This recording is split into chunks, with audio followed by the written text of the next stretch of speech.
or something. A whole ass. 100 and what the hell you just said? Couple pennies or whatever. Can you tell? Oh, it's 4 minutes. Don't do this to me. Oh, I see. Like a studio mic, whatever. I get you. I see. Listen, so what was the question you were asking specifically, mostly to Nameless? I don't remember. Scum. I don't know what I'm doing. I don't know what I'm doing. It was about what the network test was saying to you. What was it saying to you? Something terrible. I don't know. We're probably going to all get sued by Bandai Namco, but that's okay. It's going to be fine. Kick, you there? Do you know how expensive... Yes, I can hear you, Kick. Wonderful. Yes. He goes Ridley 6 every now and then, is what I refer to it as. It's great. What were you saying, Nameless? Do you know how expensive it is to sue people? It's so complicated. Yeah, they're very rich and Japanese. They don't even copyright infringe people who use their game music. I'm, like, not worried.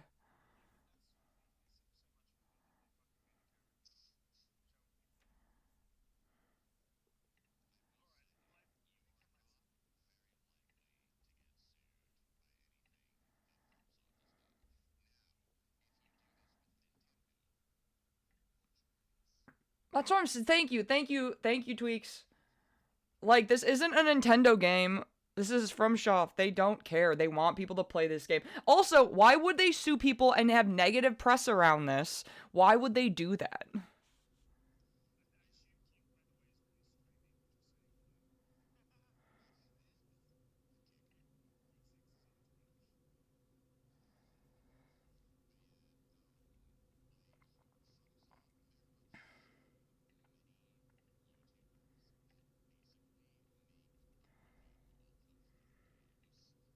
Yeah.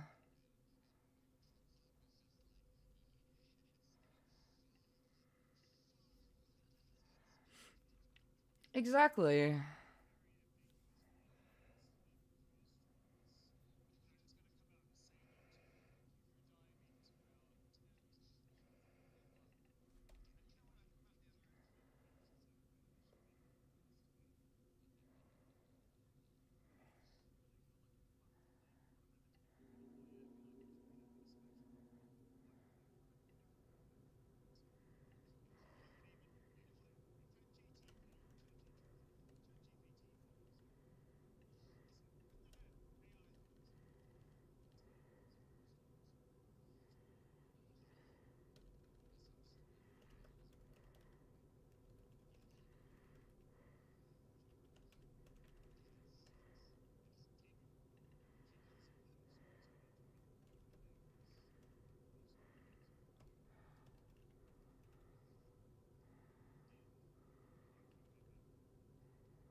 Alright, wait, I'll be right back.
paintings in here. Yeah. Fuck, I can't get in. Well, I'm being try denied entry. harder. My Miyazaki. Yeah, stream to us, Jack. Yeah, I could do that. Oh, God.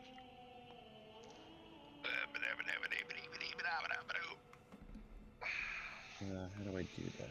I do... All right, Jack, I'm also in. I will say... Well, I gotta explore, wait, what did I stream? What am I streaming? I'm streaming my Discord.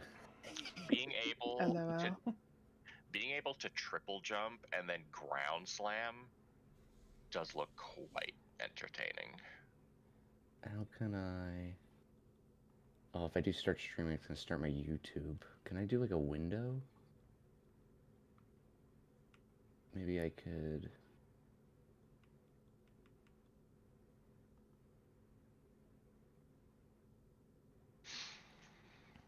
Man. Looks like it's working for Kick as well, so you 3 can party up. You can make a full trio. You can see me on Discord now. Oh yeah, I see it. Mine's working. New type of chest. Yeah, they put the they just put all the Stormveil castle paintings in here. Like this Godfrey painting is found in 2 spots. This is where that tapestry infill legs, and in the church where Ragier is. This one's my favorite painting, actually. This is what I call the proto prophecy painting, because it shows. All right, I deafened for a second. For those of you just joining, it's currently 5 a.m. We've just gotten into the Nightreign network test on PS5. We're going to be currently in the call as Jack is a Mimic, Scum Mage Infa. Let's see, we have Kick 6, Kate the Kind, and Tweaks. I can't get the bubbles, unfortunately, that the Discord offers. We're going to try and get into a party with Jack. But for right now, we can just sort of start to explore. This is my first time streaming, and so we're gonna see how this goes. But what is the lore in the set brightness menu? Oh, I didn't pay attention. Oh, I have to drink some coffee. Hold on one second. I'm not the biggest morning person. So all of our energy together is gonna collectively power this stream. Okay.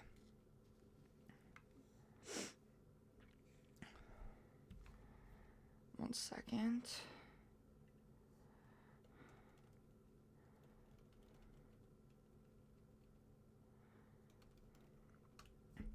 Let's see.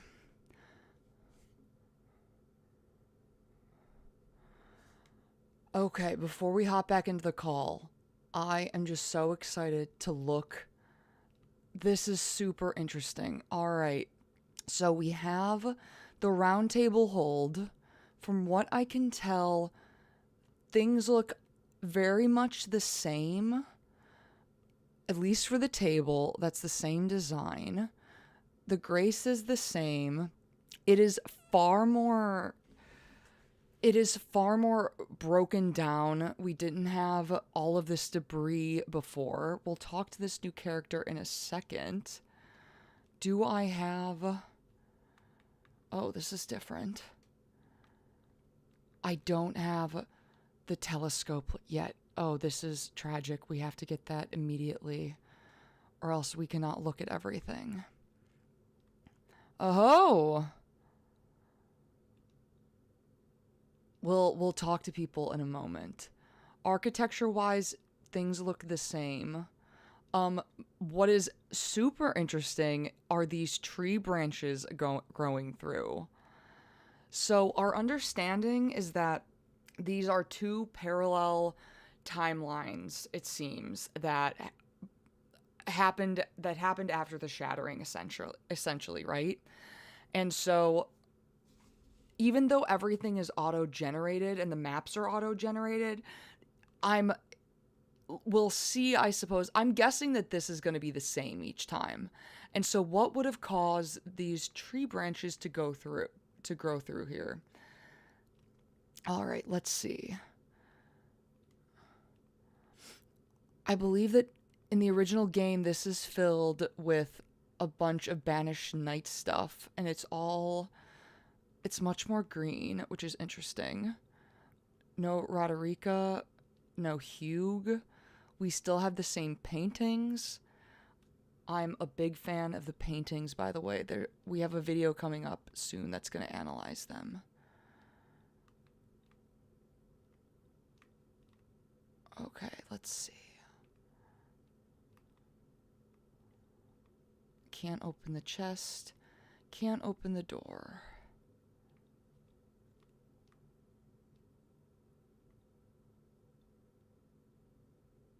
And apparently you can switch out your characters here at the Roundtable hold if you want to play a different character.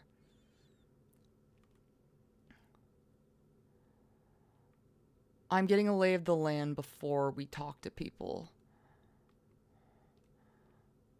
Interesting. Very interesting. I don't know if this is closed off just because it's blocked and they don't want us to go down here. But that's kind of cool. Super run down. Oh, a full-on skeleton? I think that this... I don't know if these are the beast skeletons from Farum Azula. I don't think so, because that's not what their teeth look like, which is kind of interesting. It might be similar to these skeletons that you can find in Farum Azula, at least. Oh, Celebrate. Nice to see you. You gave me the comment on at the last video about the demigods closing off their eyes, because the next video is gonna be the third eye. So gonna try and discuss that as well. I'm in the middle of making that video, but I think I already have a video that we can. I think I already have a video about Nightrein's metaphysics that come from very, very few and specific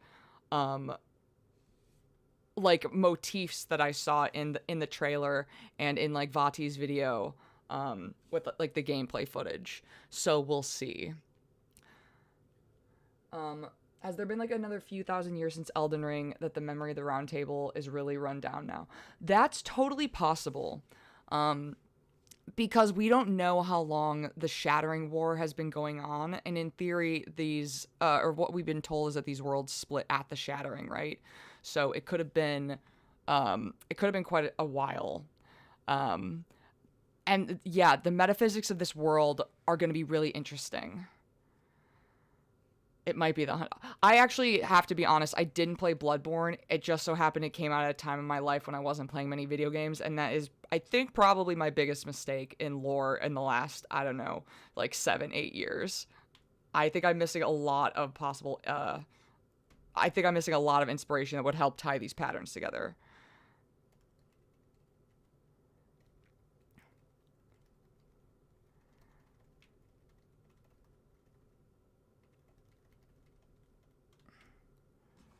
Okay. I think that they're bigger nerds here. There's way more books. Visual Codex is more than a record. The Visual Codex is more than a record of previously viewed explanations. It also contains helpful hints that will make exploration easier. Rescuing from near death.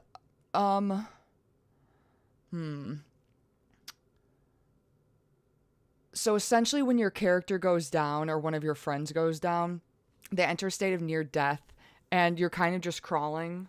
Like a lot of like the what game am I thinking? I'm thinking of Gears of War 2 when you would crawl unless one of your friends helped you. But a lot of games are like this. Attacking will deplete the gauge and carry out a rescue, which is really interesting because it seems like attacking your friend is what rescues them. There might be an interesting relationship between pain and health, and maybe because this is a weird inverted world or something like that.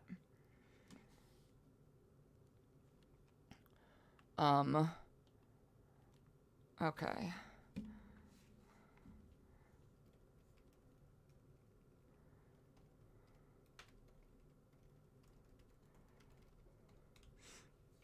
So we're in a call with a few other people right now. I think what we might do is hop to the gameplay for this first stream. We're going to have a lot of time this weekend to sort of explore. I'm going to capture footage for the video. We need to find the telescope, most importantly. But so maybe we can get to the gameplay and just start to have fun and go with it, because I can feel myself starting to want to just analyze everything. And to be fair, I would probably be better equipped to do so once I've woken up a bit more. But, oh, interesting. It's cool that they made some legitimate changes.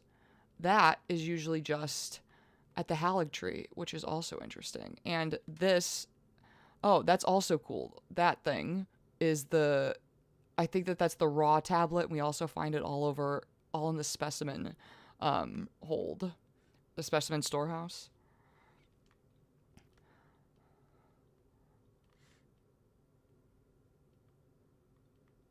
Yeah, I think the people in this roundtable hold are huge nerds. Oh yeah, look, they're collecting all these types. Oh, this is so interesting. They're collecting all of this different stuff. And they've got Pepe Sylvia whiteboards with a bunch of stuff. Bulletin boards.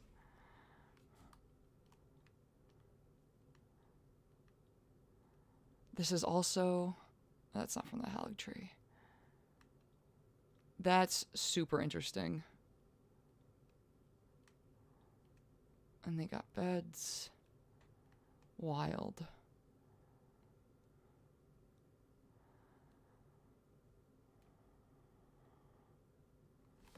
Okay. Let's see what everybody else is saying and if we can join with them. They're the roots. Give me a Tree moment, I want spirit. to have a sleuth around. All right, how do I start gaming? How do I start I'm gaming? gonna audio up a few notches. We don't Just a know. moment. Maybe. How do I game what nameless? Put in the mimic password. What if I commence expedition? Is Let's that see what any better?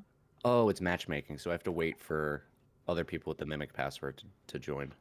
Okay. Wait, put the Technology, password. I undeafened. So, did you figure out how to do it? Yeah, so you set your multiplayer password. At the graves. At the grace, I set it to mimic all lowercase. Just so you all know, namelesssinger, Jack is a mimic, and Kick6 are gonna be playing together as a trio. I'm on Xbox, so I'm alone. I lost connection to the game server. It is what it is. You could also, it says that you absolute could set the nerd. password for how many people you want it to be, and I really want you could do password protection just for 2 people and then get a rando.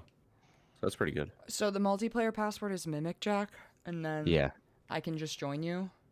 Then you just start matchmaking, and then it will only matchmake with the password. How do I start the matchmaking? This target thing? Commence expedition, but I have to log back in. I got kicked out. Oh, okay.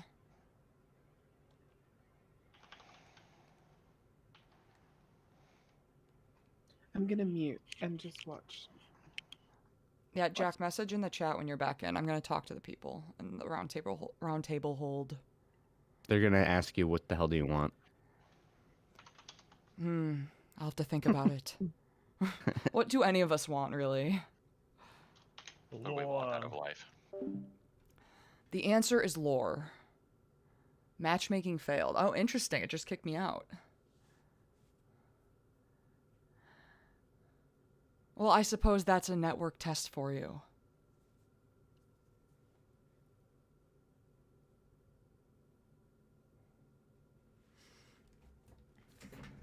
Yeah, so I'll say, I guess it would be easier to show you once I have, once we'll do plenty of exploring. We need that telescope. That's #1 priority. But I think, no, I have to stop myself. Right now, we're just gonna play. We're gonna see how far we can get. Let's see. It's only been about 17 minutes of the network test, so.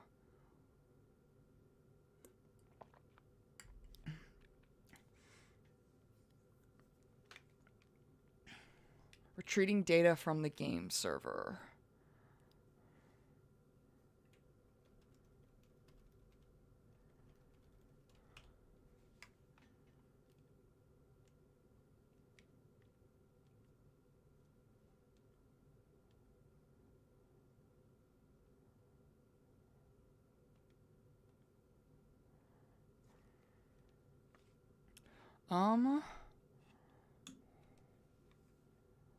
You can do it, Nightreign.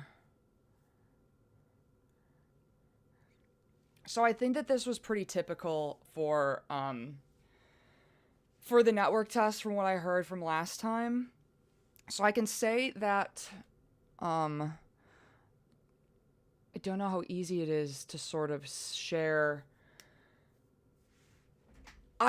While we're waiting, so I have a theory about Nightreign's metaphysics, and once we actually get into the game, and hopefully we can sort of see some of the evidence for this, but I have a feeling that it might be like a bubble universe, because we know that these sort of like these maps are random, and we know that they're temporary, and we only have so much time. When in Vati's video, when you look into the sky, there's sort of like a very rainbow, like wavy pattern. It's not like a rainbow arch. It's a wavy pattern like you would see in oil, like in a parking lot, or the surface of bubbles. And then there's also you see this ripple effect, I think, in the item descriptions, and we'll see that in a little bit. Once we get back in, it looks like we can.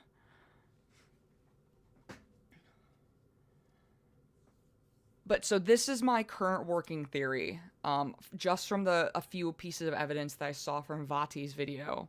And I'm hoping that this will be confirmed and supported as we actually start to play the game.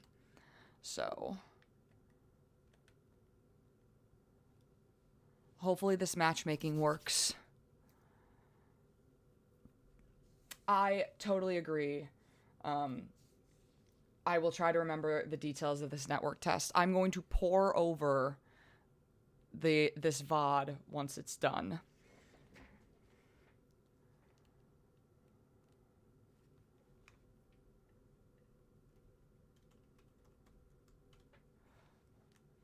Oh, Jack said maybe he's not ready.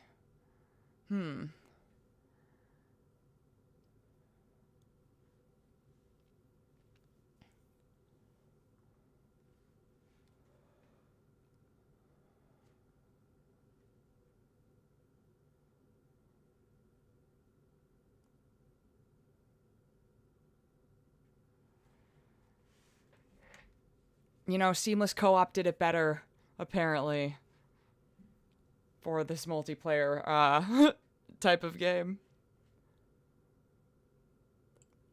What do you guys think of the Oh, good, Alex. Or, I'm not good, I'm sorry, but I feel less alone, and that it's not me or my internet connection or something. It is a network test, right? So I suppose it's something to be sort of expected. And if we keep getting kicked out when we try to do matchmaking, then we'll just explore. But what do you guys think of the concept in general, or what you've seen if you watched Vatis or Smogs or like Iron Pineapple, of the concept of the 3-player? I was shocked to see how much they changed the mechanics, actually. That you can Assassin's Creed style, like, scale walls. There's no fall damage, which is wonderful. Okay.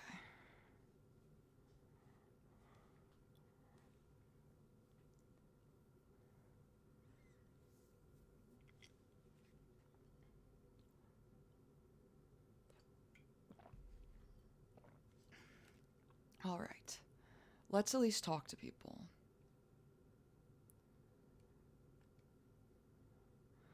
I do. Can you teach me how to matchmake better? I think... So, she's blind. Love it. The next video that I'm releasing, just sort of doing the editing now, hopefully it'll be out within the week. Next video that we're releasing is, it's why is everybody in Elden Ring blind? And essentially the punchline is that, it seems like they're learning to see with their third eye. And so I found 27 characters minimum. With her now it's going to be 28. But the reason why everybody's blind, I think, is because they're using something else to see. And it's probably equivalent to, like, the Force how the Jedi use the Force and how they move. And it's related to fate. I think if you think of fate as sort of like everything that happens, the flow of the universe and what's going to happen next, and how you can sort of learn to predict the movements of someone else. So, yeah, it's the blindness pattern is something I've been interested in for a really long time. I'm going to be so excited to show you guys.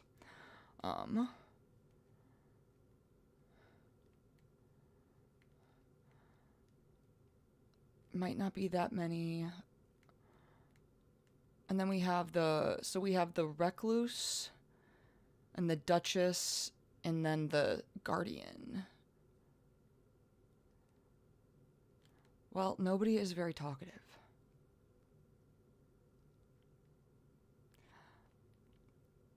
Presumably, yes, the Night Lord is the Lord of Night that the Nox were referring to. Okay, so here's where you change your character. I had meant to do more research into who I should be.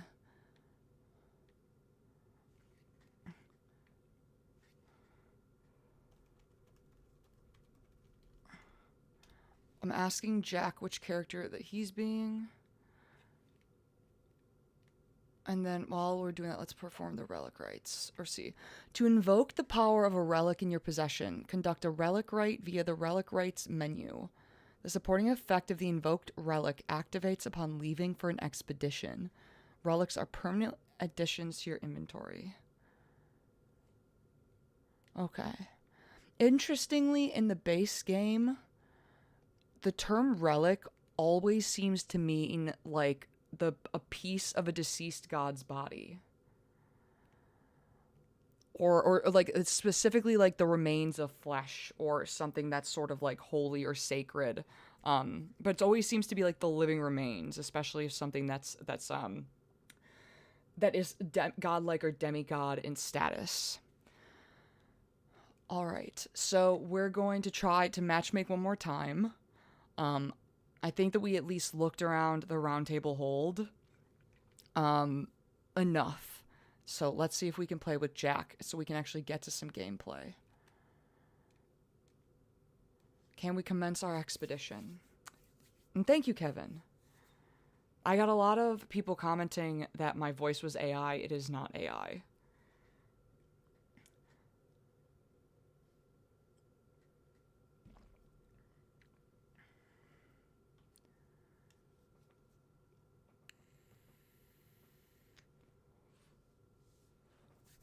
All right, manifest. Manifest success. I failed.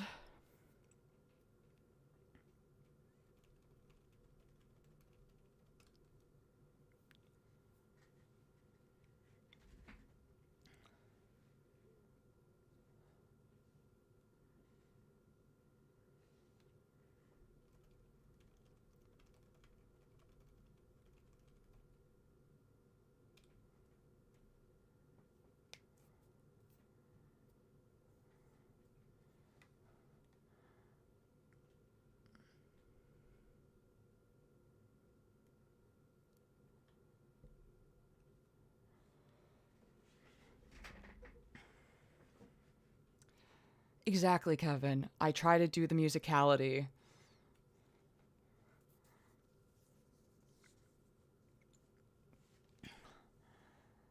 To emphasize.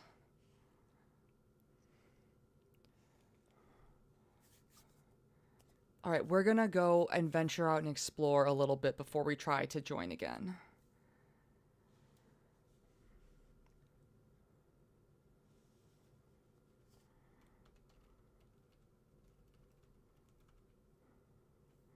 So apparently Scummage Info, who's on Xbox, was able to get in and start playing.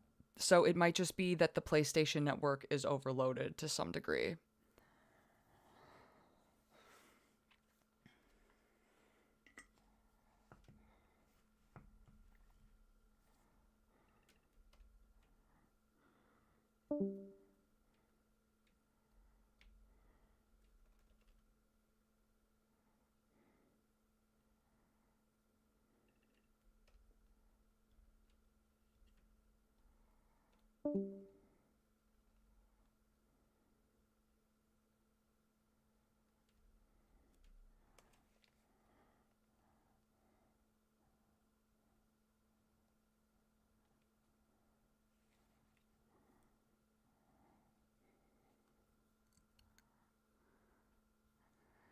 You can do it, game. You can do it. You can do it.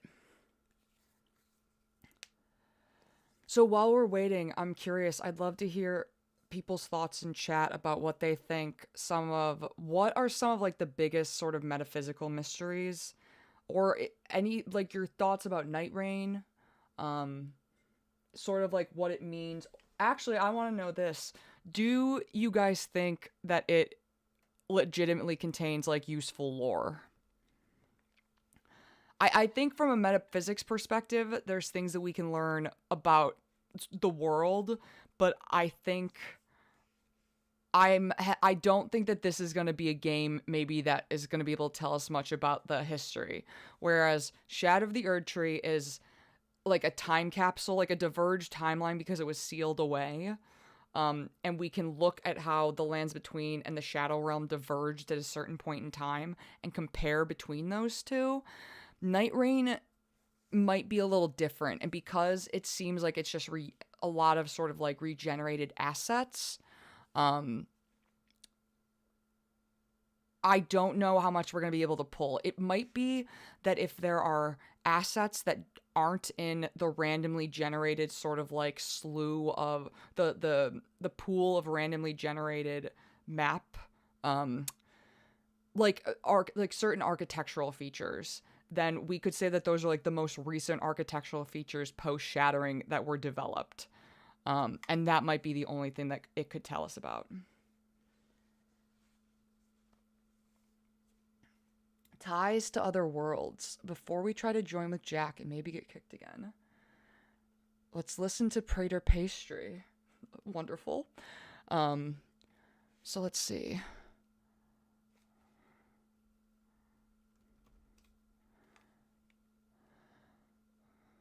Let's see, a tab in the codex, reading ties. Oh, ties to other worlds. Okay. Areas afflicted by the Nightreign deplete HP. Sites of Grace looks to be the same. Level up menu is fine. The higher the level, the more runes. Yeah. All acquired equipment has a rarity and a passive effect. Let's see. In rare cases, the lingering phantoms of warriors in other worlds appear in the Lands Between. These phantoms are fleeting, but resonating with them through touch replenishes the ultimate art gauge. Equipment can be extracted from fallen phantoms as well. The victim's grief compounds and their yearnings are passed on to the player who claims the heirloom. Grief compounds? That's fascinating. Grief and pain and suffering play a pretty big role in the game, and maybe even mechanistically. Oh, let's see.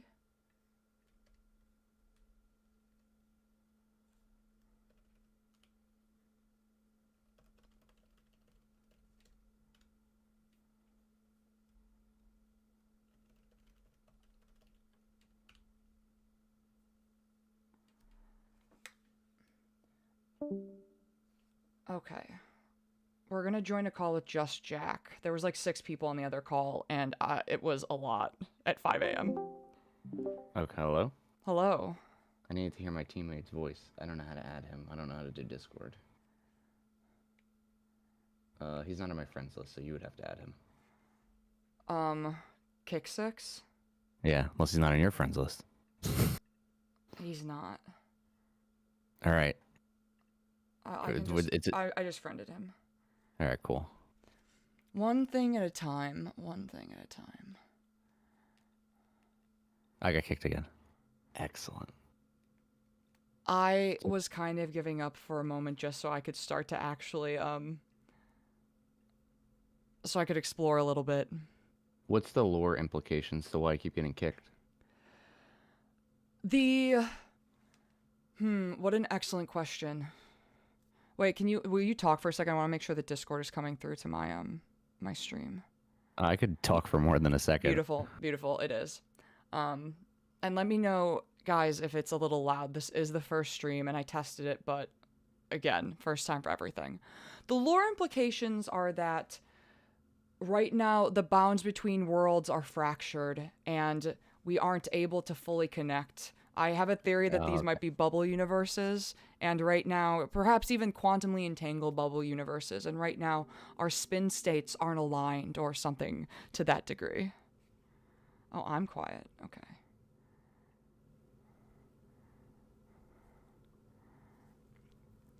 How does this impact the Gold Road network?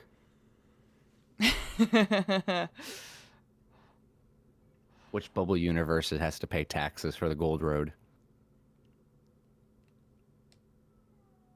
The Gold Road, the Shattering was long after the Gold Road was constructed. We do still see ruins of Farum Azula, which makes sense because Farum Azula was probably destroyed before the Shattering. But I think so. Yeah, right. I put it between Farum Azula's destruction is after. It's at least it's at least after Godfrey invades. It could be immediately after, but I don't know if it's really that relevant when. I also don't know if it's controversial to say Godfrey invades Farum Azula. Okay. I am still messing with my settings. I'm trying to get back in. Hey, do you have matchmaking going, or is that what kicks me out? I didn't do the matchmaking because it kept kicking me out, and I was at least just gonna explore. I'm getting my bearings by just exploring. Oh, okay. So that's why I keep getting kicked. I don't know why you're getting kicked. So I set the password. So in multiplayer password, and it's just mimic, like just yeah. What's this? It's group password. Number of password players. Okay. That's just that. What is that? Oh, that's like phantoms and stuff. No, but the multiplayer one is then once you start the matchmaking, it will just match. Oh my goodness. Well, okay, then let me know when you try to match again, and then maybe that's what we're doing wrong. Is that we're not doing it at the same time, and because we each just okay, yeah. And we'll set it to 2 just so we can immediately link up and then have to, unless we can get kick in here. I don't know how to.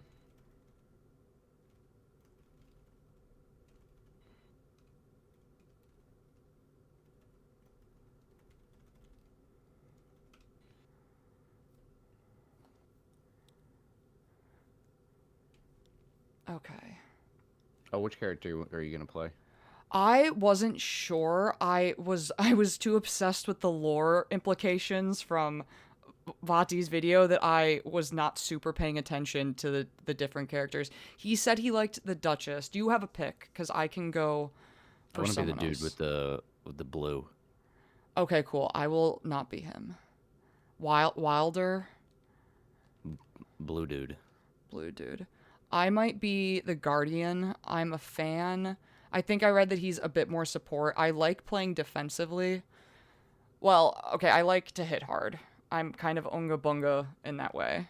I've never really played a mage character in any of the Souls games. Let's see. So this guy's name, he's just Guardian. Okay. Okay, I'm at the Roundtable. I'm changing it to number of password players to 2 players. Okay. So go to your password, change it to 2. 2. Yeah. All right, and then. Tell me when we're ready. We'll commence in. All right, 3, here. 2, 1. Let's see if it works. Please don't kick me. I don't deserve it. A loading symbol. That's a good sign. If this doesn't work, I can also try, I have the Ethernet plugged into my laptop right now because I wanted to make sure that the stream was good. Nah, it's not going to change it. It's PlayStation's issue. Yeah, no. It does out. It's a PlayStation issue. PlayStation must be overwhelmed. Or that's what Tweaks was hypothesizing.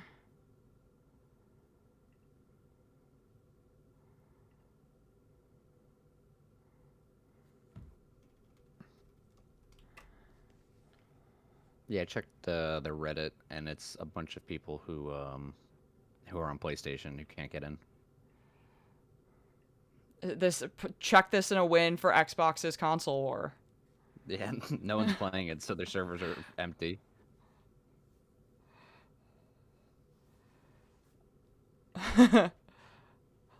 Limit breaking the Night Lord's network test.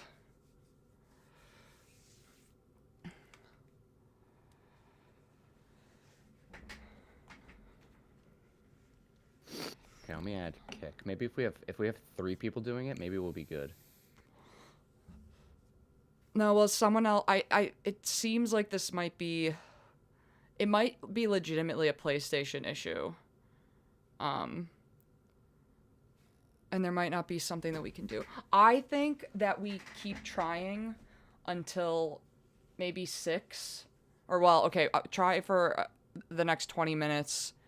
If it doesn't work, then maybe we can play and explore at least. Like by yourselves? I don't think you have to have multiplayer. Like, I don't think... Can you play on your own? I think I was reading yes, I believe. Maybe I could be wrong.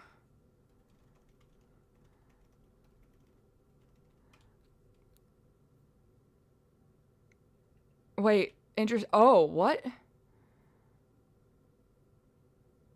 When Nightreign does drop, you'll be able to traverse Limveld either in a group of 3 or solo, but not in a pair? What?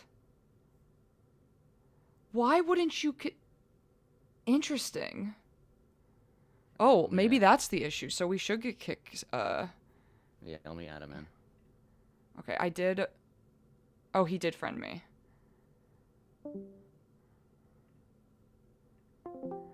Oh, that's interesting. Well, I suppose that explains it then. Yeah, I wonder if it's actually going to work if it's 3 people, though. Like, if it's just still never going to work. Endless Grass from my Ches having the same issues on PS. Let Me Solo Her just got on, apparently. So it's maybe starting to work. But one of the issues could be that we were trying to do it with just 2 people. And maybe that's why it was breaking. And Kick might be...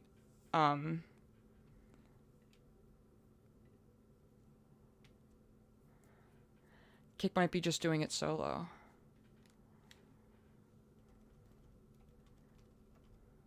Is he... He did friend me, so he's looking at Discord sometimes.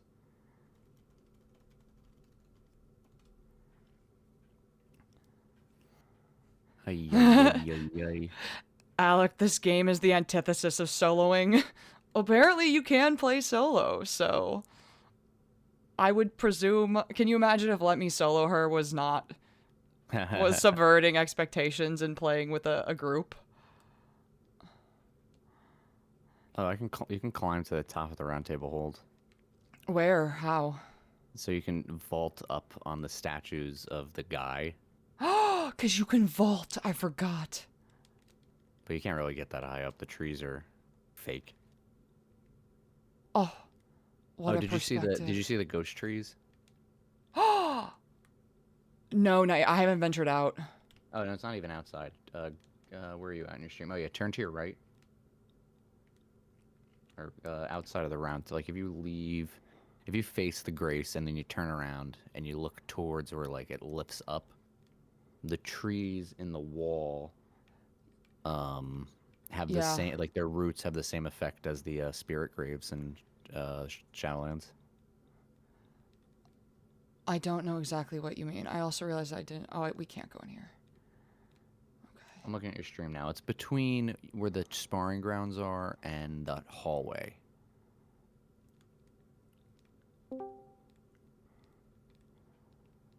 Yellow. Oh, I see. Oh, that's interesting. Okay, we have to commence our matchmaking all at the same time. Ah, okay. All right, so let's all go to the Grace. Yeah. We have to really coordinate. This is testing our ability to do teamwork. The first test of teamwork. We're gonna go to the Grace and we're gonna make sure we're at matchmaking settings and we're all the same.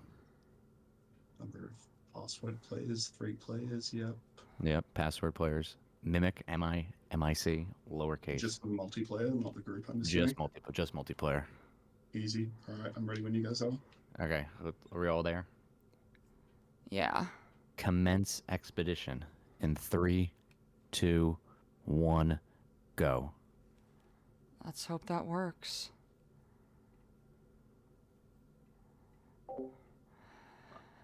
Endless, I can't seem to Come on, change guys, the you number don't of have to players. matchmake Is too there hard. an option? We're already here. At least We're in already this here. commence expedition, you oh, that's the number of password players.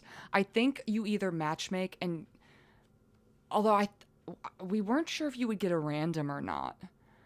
I'm not sure. This is what we're trying right now. Maybe Yeah, the password itself, connection lost, returning to title screen on. Did you guys get that Yeah. as well? Or Yeah. I got it the same time you did. Yeah. The same exact time. I'm now failing to log in again. Oh no. Oh no. Infernus gang beat Centipede Demon. Oh nice. Back to this. But yeah, I'm wondering if it is something to do with the password. And like if that is the case, like obviously we're already like 30% of the way through the through tonight's network test, so I think you mean this morning's network test. excuse me? Yeah. You and your fake time. Oh, I see. It's Thinks I'm inverted jealous I'm time. living in the future. Yeah, the time is inverted, your Night Lord time. Oh my gosh, Nightreign takes place in Australia. Or It does, yeah, definitely. Yeah. The Weeping Peninsula is that's, shaped as Australia, so, you know. Exactly right. Exactly right. All right, I'm What gonna. if Limgrave is Australia and Weeping Peninsula is Tasmania? That's too much Australian lore for me. It's all Australia.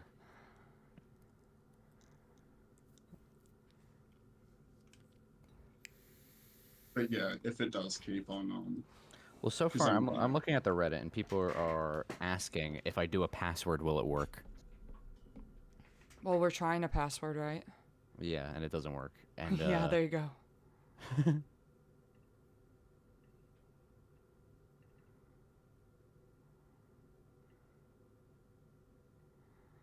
Checks out with Nox lore. This is the type of thing. That's the type of Australia is like the lands or is the what do we call the region or the Nox? We don't have like a specific name for the underworld. Yeah, just like the underground, right? It's called the Land the Between. underworld. The lands underneath, perhaps. The No, the it's lands Land down under. Between. The lands down Lands under. below. Oh my god. There we got it. Also, do you just do you solve know that the with her? origin of the name, the Lands Between? Oh, Haniake, you said that. I saw the what checks out Noct story. You literally said the lands down under. Credit to you. My brain saw. Again, it's 5:46. I'm out of coffee.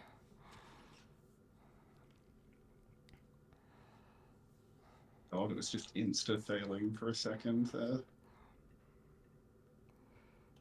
That was crazy. Okay. I'm back in. They can't keep me down. Mine says retrieving. I think it does All right. when it's working. Lucky Owl, I think. Well, this is Hey. on the PS5. I'll say.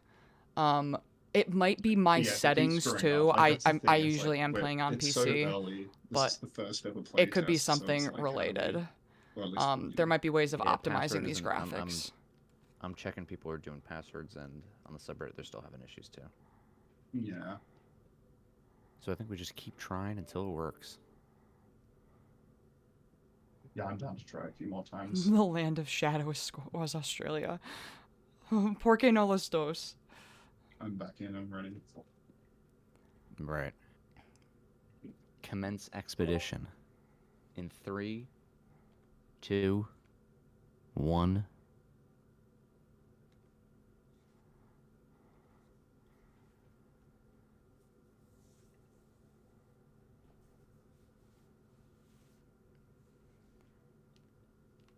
I can't believe that we can climb things. I'm looking forward to the Nightreign Elden Ring mod that like adds you know, like the Nightreign what do you call it? Movement abilities, if matchmaking failed, into the base game. Yep. Maybe they'll add matchmaking failed It's as like well. the exact same time we get let back in and get kicked out. That's Well, we're you know maybe what? because we're That starting makes- at the same time. No, oh, that kind of makes sense. There must be an issue that they're having that is consistent. Because we can replicate it consistently.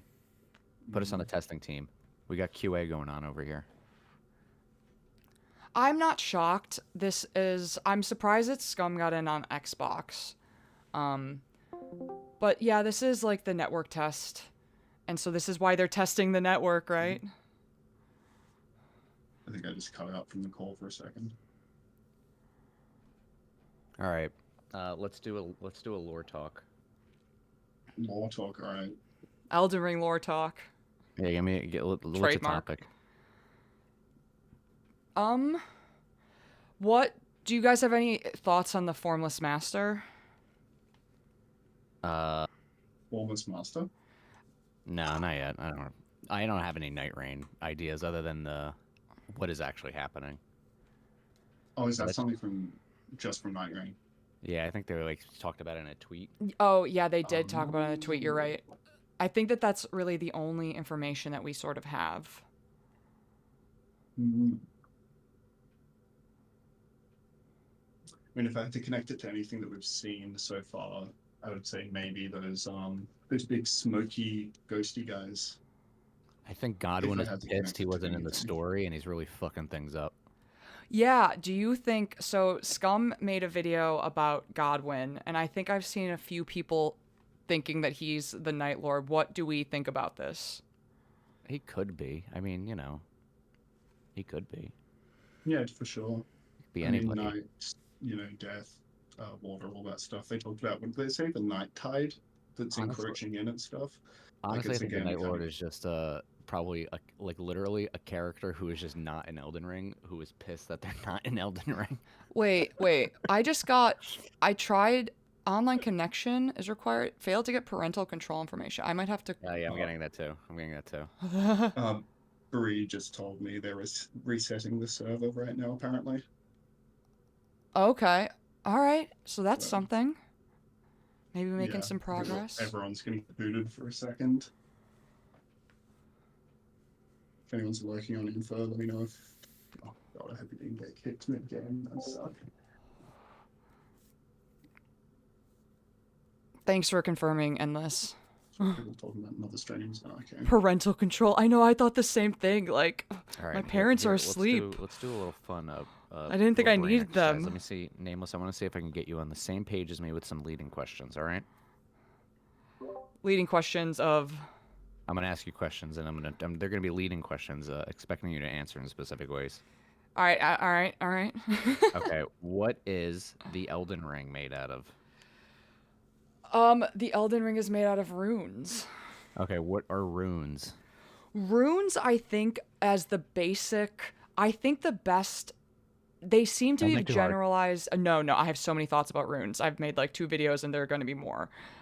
It's their knowledge, their memory. I think that the best word for them is either like meaning or information. But I like memory just sort of like as a. Oh, information's pretty good. Well, runes are letters.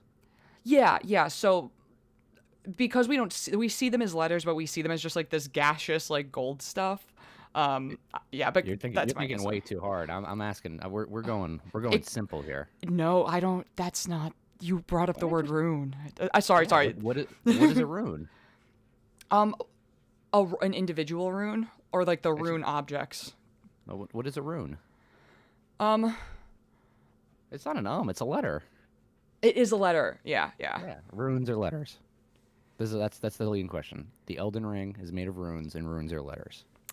So it's interesting because my best friend had done some reading before. This is a side note before you continue your line of questioning. He had done some reading before Elden Ring had come out, where it was I don't know where he saw this theory or whatever, but it was that runes are letters and it's sort of like a language, and the word for the rune of death had been forgotten or was like missing. Yeah, it's taken out. So if we think of it like that, if we think of the Elden Ring is made up of runes, and what do the runes do?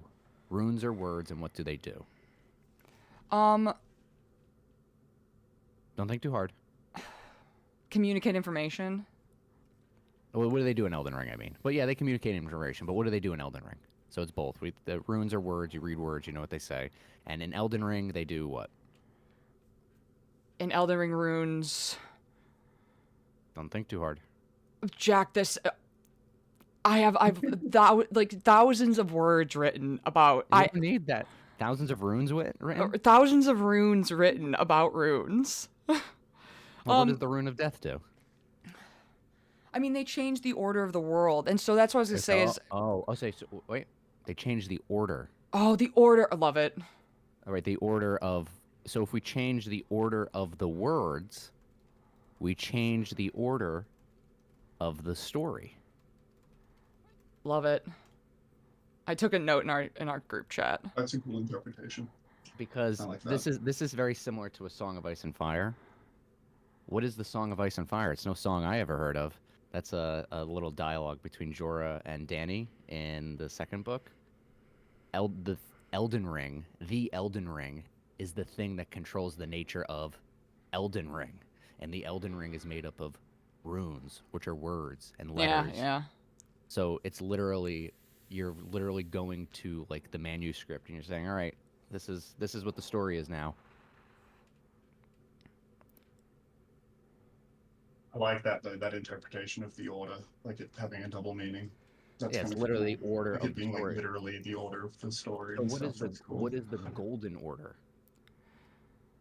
The Golden Order is one particular one particular story that they're trying to tell. And it doesn't get changed. You can't change the golden order. Well, I mean, doesn't Marika literally change the Elden She Ring to changes it, but establish the you- Golden Order? You can't. The golden order is already, when you play Elden Ring, you cannot change what happened in the story before you got there.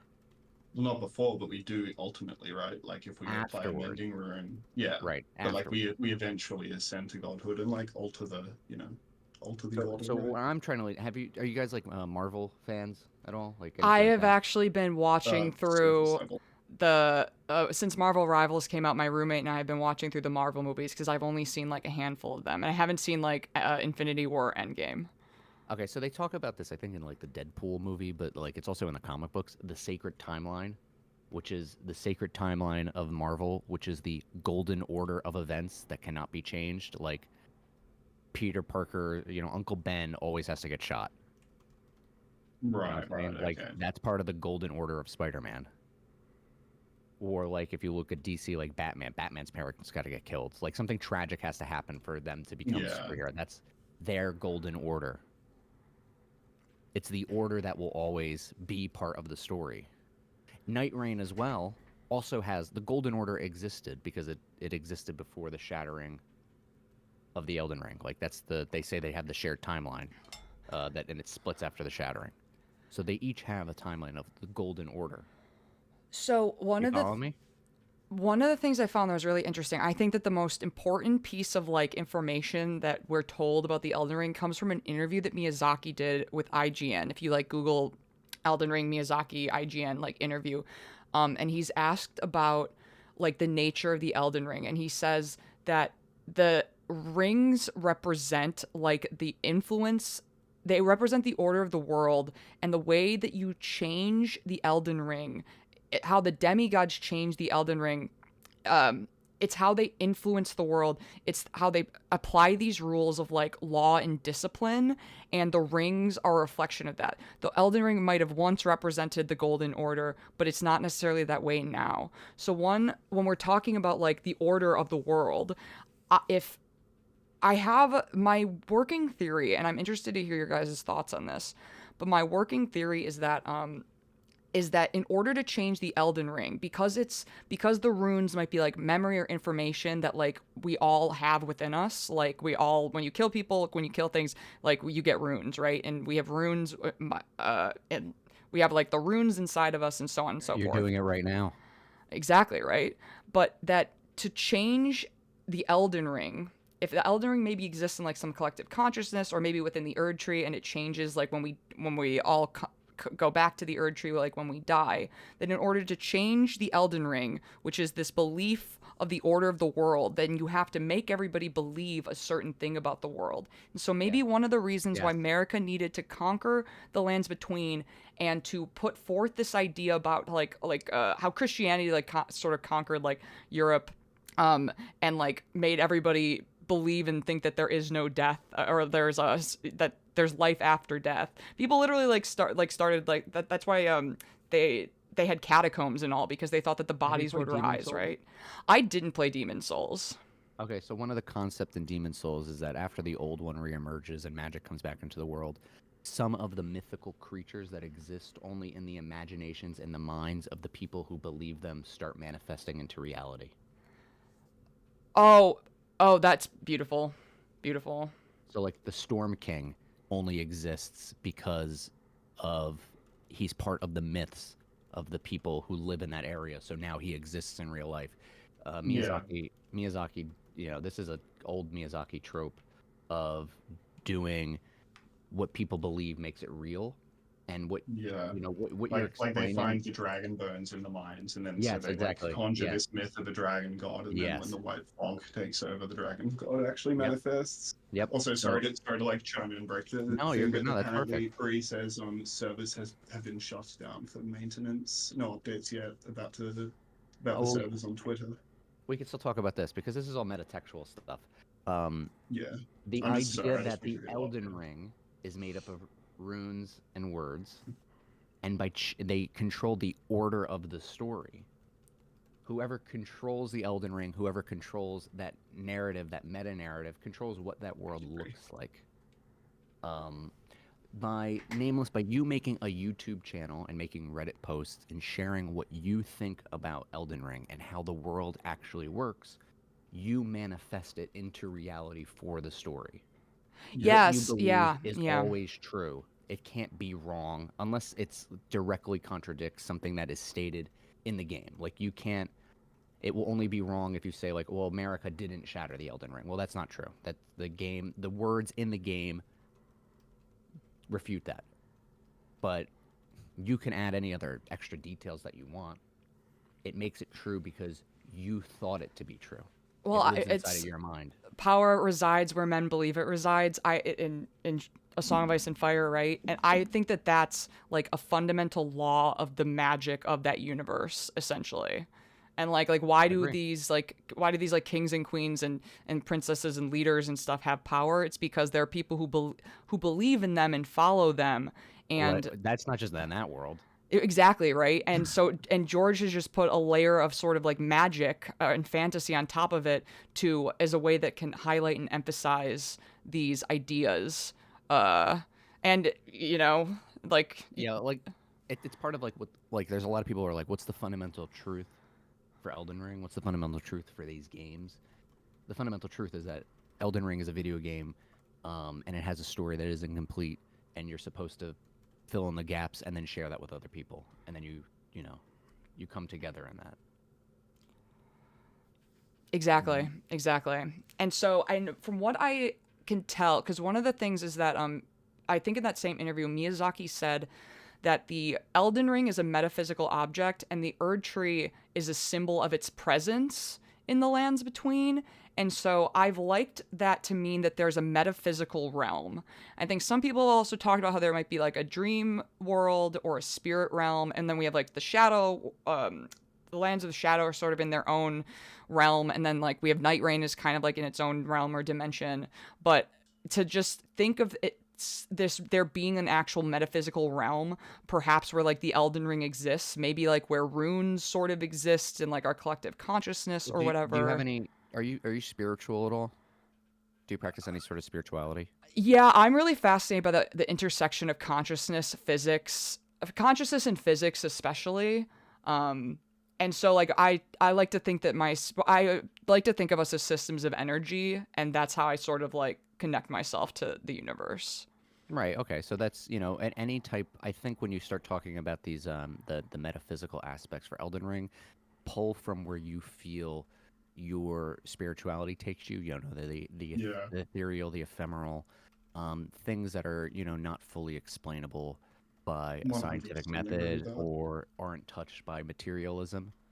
And that's the answer that you can have, whatever you want it to be. Yeah, I fully agree with that. I think these games are basically like a Rorschach test, and whatever you're kind of like going to be instinctually inclined towards is kind of what you're going to read out of things. Yep. At least for the most part. That's how I they're feel made. like there is definitely I love like it. authorial intent behind certain things, but yeah, these games are totally like it's like people who come from a more Christian background are really going to be picking up on the Christian symbolism. People who are more familiar with like Buddhism and Taoism and Shintoism are definitely going to be picking up on those themes 100%. But For like, me, I think it's like all of it is all the kind of trauma true. stuff. I see all the trauma storytelling in Elden Ring, and that's where I pull all my stuff Well, from. yeah, that's like, it's that's such a common like Miyazaki, or not even Miyazaki, but just like a FromSoft thing. Like that's something that's very That's just an art consistent. thing. Yeah, well, totally, Every good artist is fucked up. totally. Yeah, that was my whole little Elden Ring. That's probably going to be what my Nightreign video is going to be. Because I don't know. I don't think Yeah.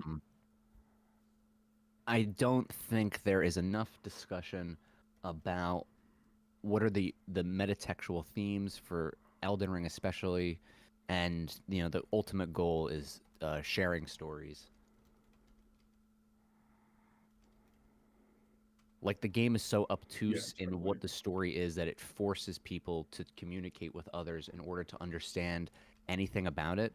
But in the end, all we're doing is sharing stories and sharing what's in our own imagination. Like, Elden Ring is just used to facilitate conversations between people. Yeah. Essentially, here, Nameless, you're going to want to write this down. Yeah. By playing Elden Ring, okay?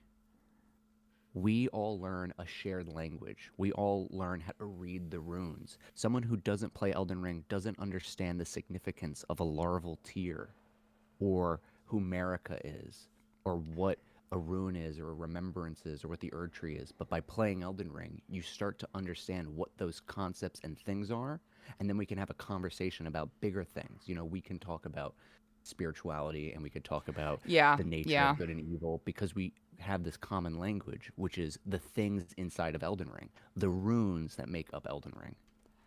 Yeah, it's a shared language to let us talk about all this stuff, and that's what's beautiful about it being a game made by people in Japan, like Eastern developers, also working with George R. R. Martin then, and so I like that it's the East and West coming together, and so we kind of get like both. We get like the joining of so many different myths and so many different inspirations, right? And it allows us to get this full breadth of thinking and all these different angles by which you can look at these same ideas that humans have been trying to explain and talk about over our very long history. And one of my favorite things, I love the visual evidence in this game. And what I think is the best thing about the visual evidence, and people kind of hesitant on like the architecture and like, I think the visual evidence, the visual symbolism is so legit in this game. It's its own language practically, and it transcends language barriers. So when we're talking about symbols and pictures, like the localization, the translations don't matter for those things because it's the same for all of us. I feel like it makes the visual language and symbolism even more legit than like, don't crucify me, everyone. Maybe even more legit than the text descriptions. I might be canceled for that, but well, the text, and I'm being facetious. Yeah, well, the text gives you the omniscient narrator to give you structure and framework, like that. It gives you the bones of what you're supposed to work with, but the architecture and all that gives you more freedom. So I'll give you an example of that that I use. Things like Summonwater Village is located outside in Limgrave, and then you have those who live in death there, and they practice death hexes, and there's Tibia Mariners and stuff. Between Limgrave and Caelid, you have two dragon worshipping churches. So to me, that gives us a framework that the people who lived in that town were not practitioners of the Erdtree religion. They're practitioners of an ancient religion. And when you set that as the basis, then you could see that throughout the entire, game. So the visual language is based not just on, the imprints on the obelisks in the ancient dynasty, but also on where people are located and what they do in those locations. You don't have an item description that says the people in Sunrealm Village are Sunrealm loyalists who practice an ancient form of death rite rituals that do not adhere to the Erdtree. I just make that up just based on what's there, and I can make it sound convincing because it's repeated throughout the entire game. These are the towns that all have like graveyards and stuff. They have churches also have graveyards, but why are you burying people in the ground if you're supposed to be burying them in Erdtree burial? So that's part of the visual language too that we can communicate based on what we're looking at. There's no item description that says that. Exactly, and it's... Well, yeah. I mean, it's communicated in so many ways in From games. We have just environmental details. Obviously, the way where assets are placed contextually, like what enemies are there. Does that enemy have any specific, unique identifying things going on? And then even down to especially in Elden Ring, I would say more so than the other From games, but the use of color is just super obviously. Yeah, I'm colorblind, The so game it is doesn't work for me. very colorful, and there's definitely certain things associated with certain colors and stuff, and you can find these things pretty consistently. There was one thing I found 2 days ago. I asked Infa for help on this, so he confirmed it. The statue of Godfrey in Stormveil isn't attached to the statue of Sirociant behind them. They're two separate statues. Really? Yeah. Yeah, I've seen tarnished archaeologists talk about that. There are apparently two different materials as well. It looks like it doesn't look like it was a singular statue. It almost looks like the Godfrey statue was placed in front of it it's stolen at valor. a later time. There's also in the center. There's where the throne is. There is the beast logo. So they put an Erdtree throne right on top of it. So then you could play around with that too. What's the timeline look like? How did they get this? Is this alliance? Is this alliance built on blood? Is it built on did Godfrey beat him and then he's like, I'm gonna steal your stuff, or were they friends the whole time? And that's where your imagination can fill in the gaps, and then you can have fun with it. There's no right answer.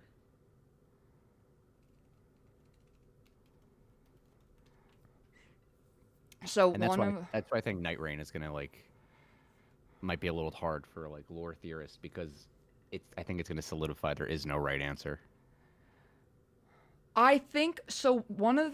I agree. It's actually one of the reasons why I've been staying away from character theories. It's the same thing I did when I was super into A Song of Ice and Fire, Game of Thrones lore, was that I was really interested in the world building and the magic and the nature of all that, which is the same thing that I love so much about this game, because for the character theories, I really think I like to believe that the world building of this has a structure, and I think that the architecture and the history has a structure, because the rocks don't move. Something I've always really loved about the rocks and the stonework and everything in this game is, maybe it has moved. To be fair, the Land of Shadow is in a different place than it used to be, but they kind of stay the same. And there's so much subjectivity with the character theories. But it does, one of the things I love about the architecture, it seems like there's so much real world inspiration, but it also seems like it does mirror our own history, and it seems with them, it's a microcosm of our actual world, and so it encapsulates all those things with the mythology, the metaphysics, and then also the history. So there's definitely things where they kind of expect. Oh no, I was just gonna say there's definitely a ton of stuff where they're definitely kind of, I think, expecting that you're supposed to you're gonna want to draw historical comparisons, and from that, you're kind of expected to take certain things away. There's obviously a ton of things people notice as things comparing Godfrey to King Arthur and things like that, Marika to Christ or whatever. These are clearly supposed to kind of evoke these specific concepts of kind of Marika being a martyr, or Godfrey being this warrior king who kind of came out of barbarism and kind of established, you know, nobility and kings and shit like that. There's Still no updates on the servers. I know. The I two know. examples I draw from, one, Stormveil Castle, the internal name is Edinburgh. And Edinburgh Castle is very interesting because it is kind of fake. If you go to Edinburgh, there's going to be like, there's a big gate in the front, and there's two statues of kings who are like 400, 600 years old, but the statues are only about like 150, 200 years old, and they were designed to look older than they actually are to evoke a grander history. Edinburgh Castle is like, has so much changed about it over time that most of the old stuff is like just in the center, while a lot of newer stuff is placed on top of it to make it look older. The other one That's that interesting. the other one I like to point to is, I think we're all familiar, Tarnished archaeologists did the discovery that the dynast has the Imago Mundi. Yeah, The yeah, Babylonian map of the world. Babylon, it was in Mesopotamia, and Mesopotamia is known as the lands between two rivers because it's between the Tigris and the Euphrates, right? Yeah. And the lands between two rivers, and underneath the earth is two rivers. So to me, the lands and name the lands between is because it's the lands between two rivers. And the name the lands between is something that was specifically chosen by George R. R. Martin. Miyazaki confirmed in an interview that that was one of the names that George R. R. Martin didn't want changed. And I know a lot of people are like, oh, is it the lands between this, that, and the other thing? It could be, but, you know, we have, like, there's, you know, Just to, like, we got Babylon there, and we got two rivers. Yeah, true. Yeah, just to extend on that a little bit, the lands between two rivers, because, yeah, that's something I've thought about a little bit before, and, like, I feel like in this game it's pretty, like, clear the association between, like, rivers, bodies of water, and death. You know, it's like very River Styx underworld. You know, the rivers underground where you find tons and tons of coffins, the Tibia Mariners, you know, Godwin being aquatic looking. Like, there's so many things that kind of overlap between water and death.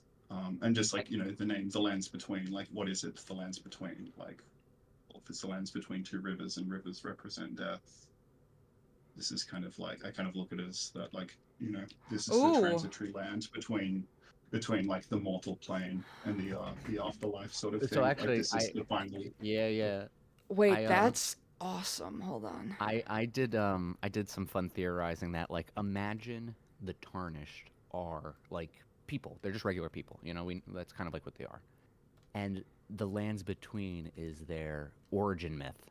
It's their story of gods and kings, where they come from. There's so many origin myths, like, you know, I think the Garden of Eden, like the children of God are banished from, you know, Adam and Eve are banished from the Garden of Eden, and they become mortals. There's so many, I don't know, there's so many creation myths that are like humans used to be divine beings, but they were kicked out of this holy land, and then maybe one day they will return to it. Yeah. So if you think about the lore of Elden Ring as a myth that someone might believe. Like, oh, maybe one day I'm going to die, and I'm going to go to this land of gold and plenty and milk and honey, where no one ever dies, they live forever, and everything is covered in beautiful gold, and then maybe one of the people who die will get to be king. They'll get to marry God. Like, you know, that religion probably exists somewhere. Oh, totally. Was it the Brides of Christ or something? Like, I don't know, something like that. But that's you could like a just, like, subset of nuns. Like the Tarnished believe that they're all, like, imagine they don't know their myth is true. You know what I'm saying? Like, imagine there's Tarnished atheists out there who are like, the lands between is not real. Prove it. So speaking of the between two rivers, and this somebody I mentioned in my chat about the Tao, the way from Taoism, and so interestingly, the next video I think that I have coming out, or the one after that I should say, is about the primeval current and like fate.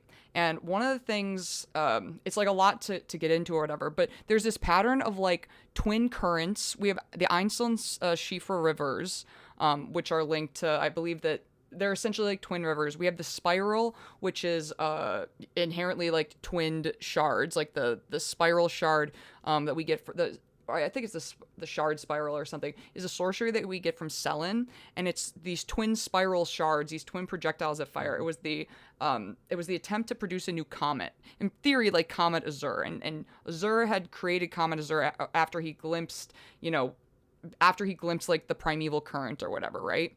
And so it seems like an inherent part of the nature of the primeval current, which I personally believe like is fate. It's the flow. It's this flow of like everything that happened. And so one of the ways that the Tao is described, it's often described with like as flowing and as sort of as a lot of water imagery, right? And so the nature of the Tao has yin and yang. And if you actually go to the Taiji, the black and white yin yang symbol in Chinese, is the diagram for it is called like the Taiji. Forgive me if I'm getting any of this wrong, anybody who knows more than I do. But the idea being is that the yin and yang create each other, they're natural opposites. They flow. When one of them flows, it will eventually become the other. It sort of will stagnate and transform into the other. And because we have this thing that's inherently like, it's dualistic, but it's also unified, I think that this is a really good mechanism of the way to think about like this spiral and how the nature of these two twin rivers sort of exist in this twin spiral. And the reason why the Tao is so beautiful and wonderful, and I think that's the kind of the key to connecting this like flowing current of fate, this primeval current, you can say like the current of life or whatever, across time. It's time, and it's sort of like a metaphor for time. Is that so? If you want to, wait, let me finish this one last thing, because it's the last point. Is that we can use the yin yang talks about the beginning, and because of the one great, and it talks about the fracture, the notion of like the middle, the curve in the middle of the yin yang, you could think of perhaps as like the first fracture, and they talk about like the bagua and like the fractures being part of like the what is it, like the 64 trigrams and stuff. The fracture nature of the yin yang is like built into that. And so from like a metaphysical like cosmology or cosmogony or something like that, it's a really good model. And so this is something I wanted to share with everybody. Reading up on the Tao started to help me put a lot of pieces together. So go ahead, Jack. I was gonna say, if you just want to add for just take Bloodraven's dialogue with Bran where he says time is a river. Let me just make a note of that. Cool. You can also, Berserk is a big influence. Current or causality. There's a dialogue between Skull Knight and Guts where he compares, I think, I gotta find the page. He compares causality as a river, and no man can change the course of the river. No, what is it? It's, either way, the leaping of one fish would never disturb the flow of the river, but it can create ripples through it. So if you want to go with the time aspect, you have, and you want to use the water, you have, George R. R. Martin, and then you can pull from Berserk as well as another influence. And then both of them also are just getting influenced by the same, what do you call it, philosophies that you're pulling from. But I would lead in with the pop culture references first before you get into the metaphysical stuff. Not Bran, Bloodraven. Bloodraven says it, or Bloodraven says it to Bran. It's in Bran 3, A Dance with Dragons. If you need to find it, I would use the website A Search of Ice and Fire. Yeah. Oh, hang on, I got an update here. We are currently restarting the Elden Ring Nightreign game server. We will provide an update once the restart is complete. We sincerely apologize for any inconveniences caused to our players. Okay, well, I mean, at least I said something. I'm gonna try to find you the Berserk page too, so I can get you that as well. I just don't remember what issue it's in. And yeah, I got a lot I feel like I could say about this, but also I feel like you guys are cooking, so I don't want to like interrupt. No, I'd love to hear your take. I gave my take. Yeah. Oh no, well I was just gonna say definitely like stars and fate 100%, because it's like, what does it say? like it's straight up on the telescope, right? The fate once writ in the night skies has been fettered by the golden order. It's like pretty directly comparing like the idea of stars and fate. Like this is something I've been talking about in the streams a little bit lately. Like the starlight shards, that's like a thread of fate, like much like the amber starlight, like that controls the fate of the gods, right? Like that's why Celibus wants to use amber starlight in a draft to try and kind of like to kind of manipulate Rani's fate. He's kind of taking her thread of fate into his own hands. He's playing with it and toying with it now. You know, he wants to toy with the demigod's fate. And yeah, and like definitely like with rivers and currents and stuff, like the primeval current, like a current of water and stuff like that. It's just like the flow of time, entropy, yeah, aging, the inescapable river of slowly dying, essentially, of being immortal. If you want to use something like chaos theory and the butterfly effect to do causality and fate, or causality and fate, tying it to stars as well. If in chaos theory, it talks about how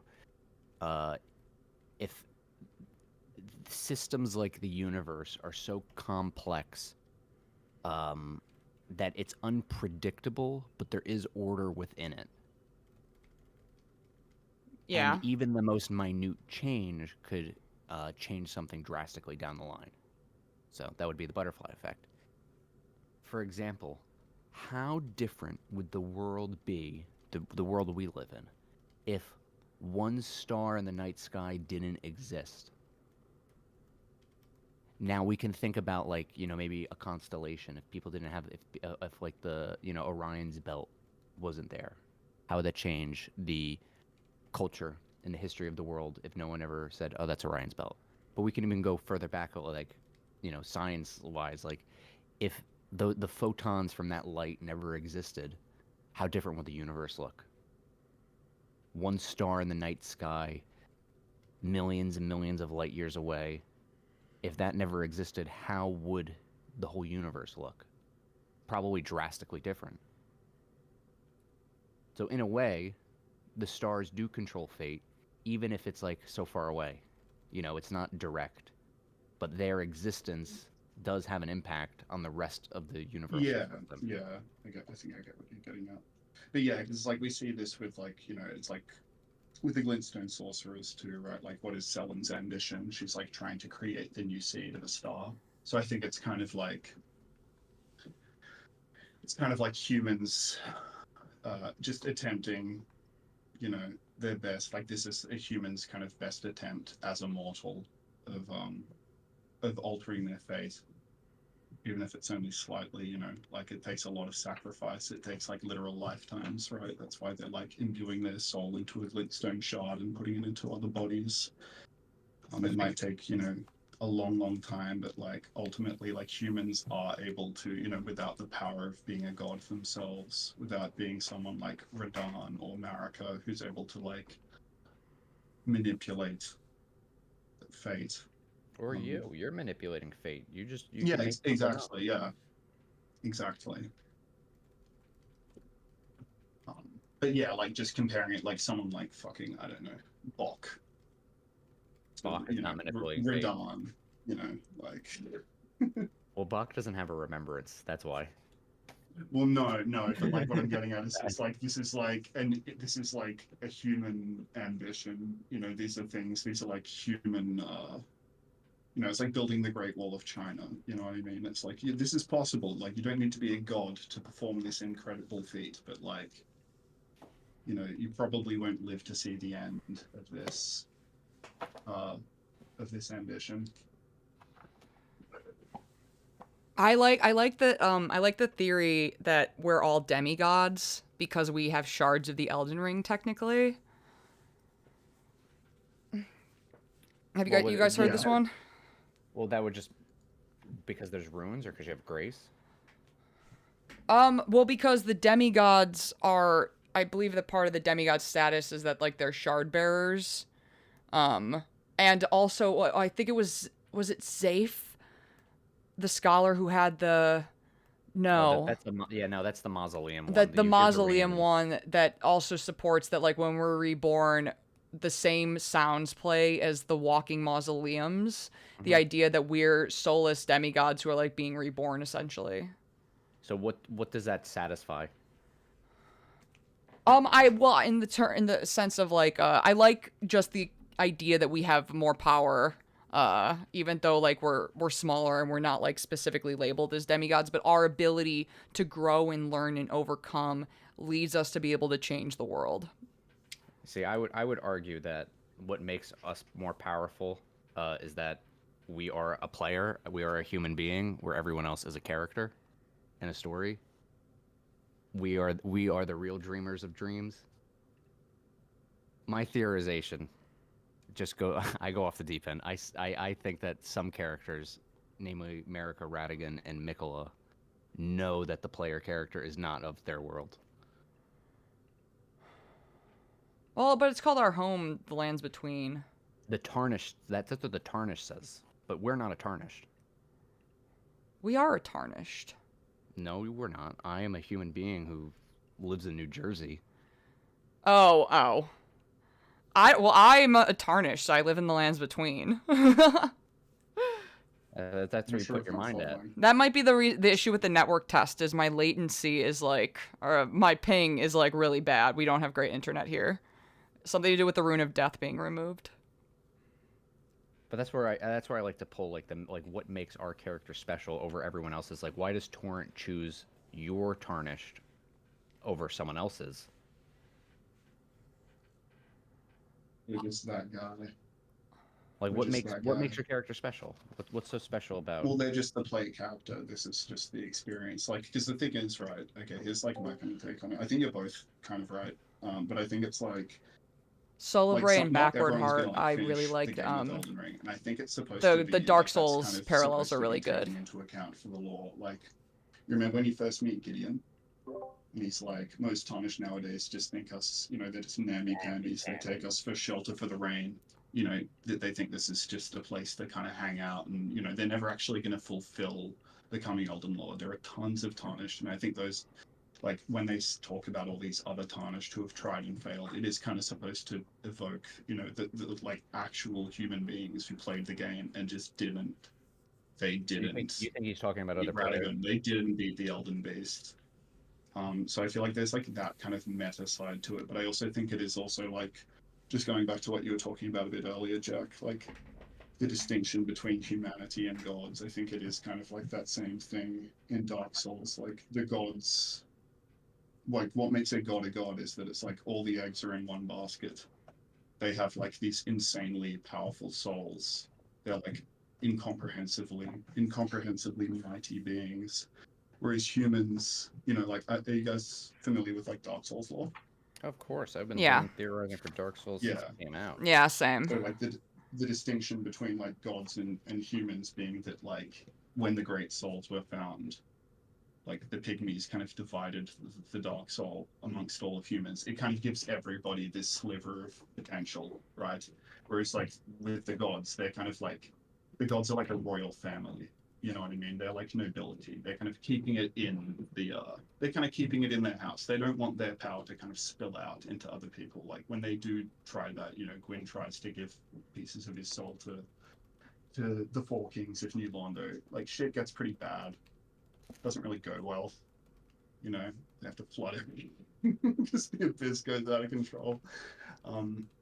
But yeah, like the point I'm getting at is that like this is kind of the distinction between humans and gods, is that like every human might only have like a 0.001% chance of like fulfilling their divine potential, but they have that chance. Yeah. Whereas if you're like on the side of Gwyn, it's kind of like you're born into the royal family or you're not, and if you're not, then you're doomed to just die in obscurity. Like you're nothing. You're not a royal. You're not. Yeah, I would expand on that with that. The like the Lord Souls or whatever. They are, they're like all like, I think his is all light or whatever.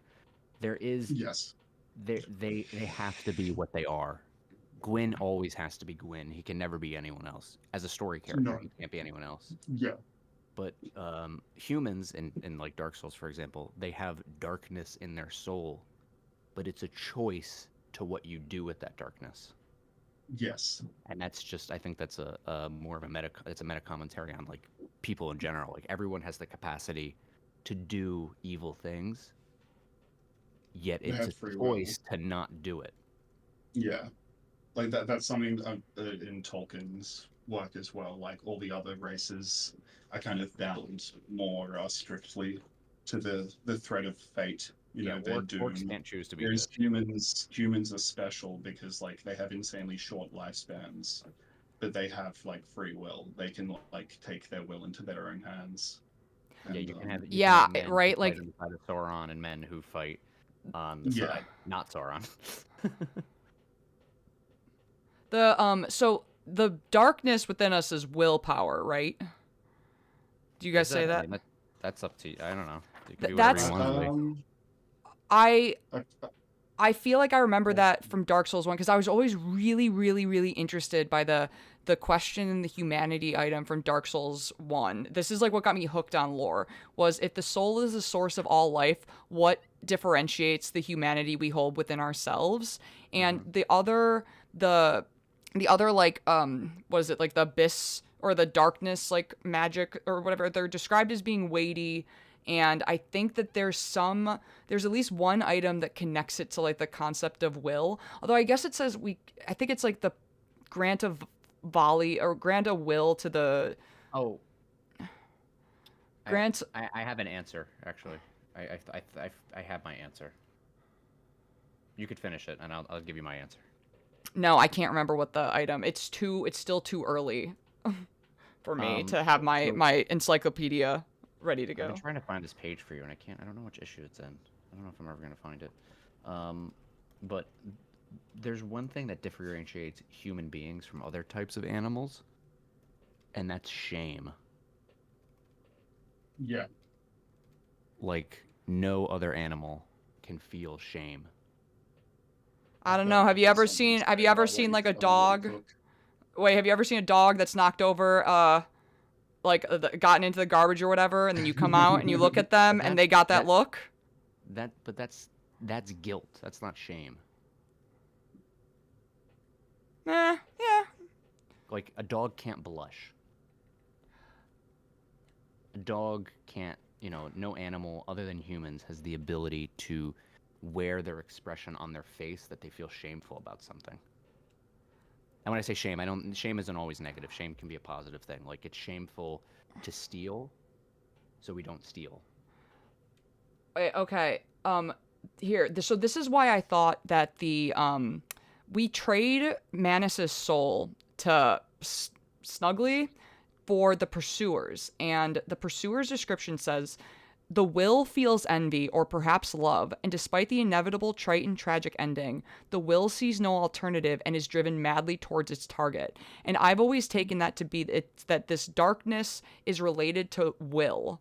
And it's our free will then that might be the differentiating factor for humanity. But I've always really loved the concept. I love the free will concept. Oh, that type of thing. That's actually the Pursuer. That's Have you ever heard of the phrase "one man is no man"? No.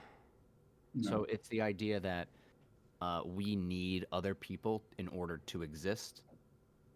Like one person in isolation is not a really like in complete isolation from birth till death can't develop into like personhood. We require other people to take care of our needs. We require other people to develop our identities. Like children need to mirror what their parents do. The first time a child sees their reflection of themselves is in the eyes of their parent. And the Pursuers is interesting because it's multiple. When you cast it, it's multiple humanity sprites. It's not singular. And, right now, you and I the three of us are talking, and then you're also live streaming this to a bunch of people. So humanity is coalescing together because we do not want to be alone. Yeah. That's cool. Like these ideas do these ideas, does anything I say right now matter if I don't share it with somebody else? Oh, is it if a tree falls in the forest and nobody's around to hear it? I don't know. I mean, if I fell in a forest and nobody found me, does it matter? If nobody cared to look, if I went missing in the woods and nobody cared to look, does it matter? I think it's kind of like, it kind of boils down to like, this is what defines being a human. It's like, you know, like, yeah, to compare it to your, like what you just said, Jack, it's like we are the huddled masses, and like inversely, like the god is the one who would not feel compelled. The god would be the one who everyone is huddled around, sort of thing. Yeah, Gwyn doesn't have to look for anyone for comfort. Yeah, exactly. He's alone. He's isolated. Exactly. He's a god. He's a standalone thing, whereas it's kind of like, yeah, it's like definition by inversion sort of thing. But yeah, what you were, Nameless, what you were kind of talking about with like darkness being will, I kind of think it's like personally, I kind of think like you're touching on it, but it's like, I think it's like souls, right? Like going to Demon Souls lore, they talk about like when people are granted souls, this kind of grants people perception, right? This kind of grants people the kind of ability to comprehend the world around them and then kind of enact their will. But I think like the color of the soul is kind of like this kind of represents like the orientation, I suppose I'll say, of that soul. So like the Gwyn soul, it's big and bright and mighty, and it wants to shine as bright as it can, sort of thing. And it's like, it has, you know, fierce and terrifying and violent. Whereas a human soul, it's dark. You know, it's inclined towards these darker natures. You know, like what do they say? Let me get that Piscua's item description. I can read it. Yeah, it's like, the will, the will feels envy or perhaps love, despite the inevitable bright and tragic ending. The will sees no alternative and is driven madly towards target. Yeah, so it's like this idea of like darker emotions, love, envy, madness, these things that are like kind of defined, like these insanely powerful primal dark emotions of human beings, but also ones that are like kind of tied to like and like what you were talking about, humans are the only people who like, oh, animal that feels shame. It's like, I think it's like sin might be a way that I would like to say it. It's like, these are the emotions that lead you to sin. You know, this is like what humans are kind of innately predisposed. Right, you know, a bear doesn't go to war. Yeah, exactly. You know, it only kills for protection or for food. It's a beast. It's just kind of, yeah, exactly. Whereas a human is able to kind of like, you know, it's a lot more kind of destructive. Yeah, to a human being. Like when you kind of succumb to these things, it like literally destroys you. You know, these things will ruin you. And I think that's kind of like, you know, that's why humans are in need of like absolving their sin, you know. Wow, this was a lot of this is the real Nightreign looking through the dark emotions. The pygmies in the Ring City have multiple kings instead of one leader too. Yeah, exactly, solely. That's valid. Totally. They didn't just have like one central figure that ruled them. They had, you know, and like the 4 kings as well. That's really interesting. I didn't Backward Heart, That's thank a really you cool one. for one of the starting races says all tarnished were warriors originally. Yeah. And the hero starting class shares the same gear as Nefeli Lu, who might be related to Godfrey Horolu. It might be that when we all receive sap, as far as I'm aware, as like to become warriors, like when we were tarnished, when we see that sap that graced the Erd Tree, I'm wondering if that is maybe what made us part of the golden lineage, and that might be how we became while I like pontificate on the nature in of life. some way like the same like lineage, essentially. Steve is still in the game. Bastard. Unbelievable.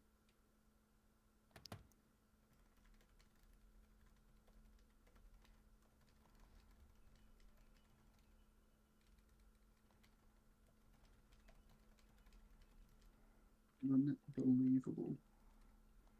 Yeah, and the Peace Bear, it seems like the primeval current is the flow of the universe from the origin at And the yeah, Big like, Bang, and I agree you know, 100%. think of, like, And it the seems like shards a of lot of Manus. different They, cultures, like they get around the lands personified into between, different emotions. have Yeah, different names exactly. And for like, it, and but so it might be these are fate, like or emotions like that are even like ancestral spirits, ruinous. maybe.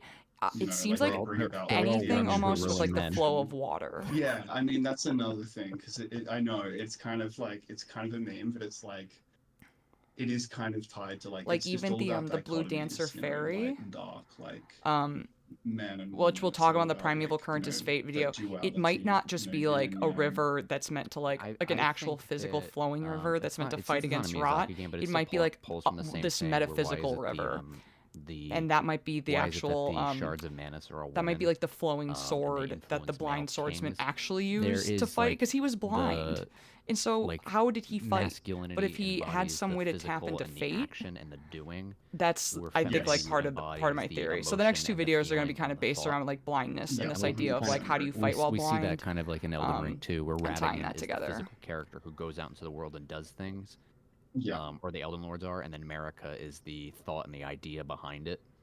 yeah, the non-physical. Yeah, it's like look at the scar seals, right? Like Radigan's literally Let's boosts see. all the physical, and Marika's boosts all I'm of the playing around with non-physical. the But you need both for like something to happen. Like, you know, if Ex- you, I'm playing you around with can't the sound a little blame bit. I might be a little too the- loud. the women of Let me Dark know. Souls 2 for what their kings do, because But when I mute, I ultimately the want to make kings have a sure choice that and they have free will to say and just no. want to talk Yeah. to you guys But they don't that choose. you They can hear choose- me a little bit more than them. and I might have to they fall deafen. for the So beauty of dark. I'd love to hear your feedback about what you think I should do. Yeah, yeah, kind of.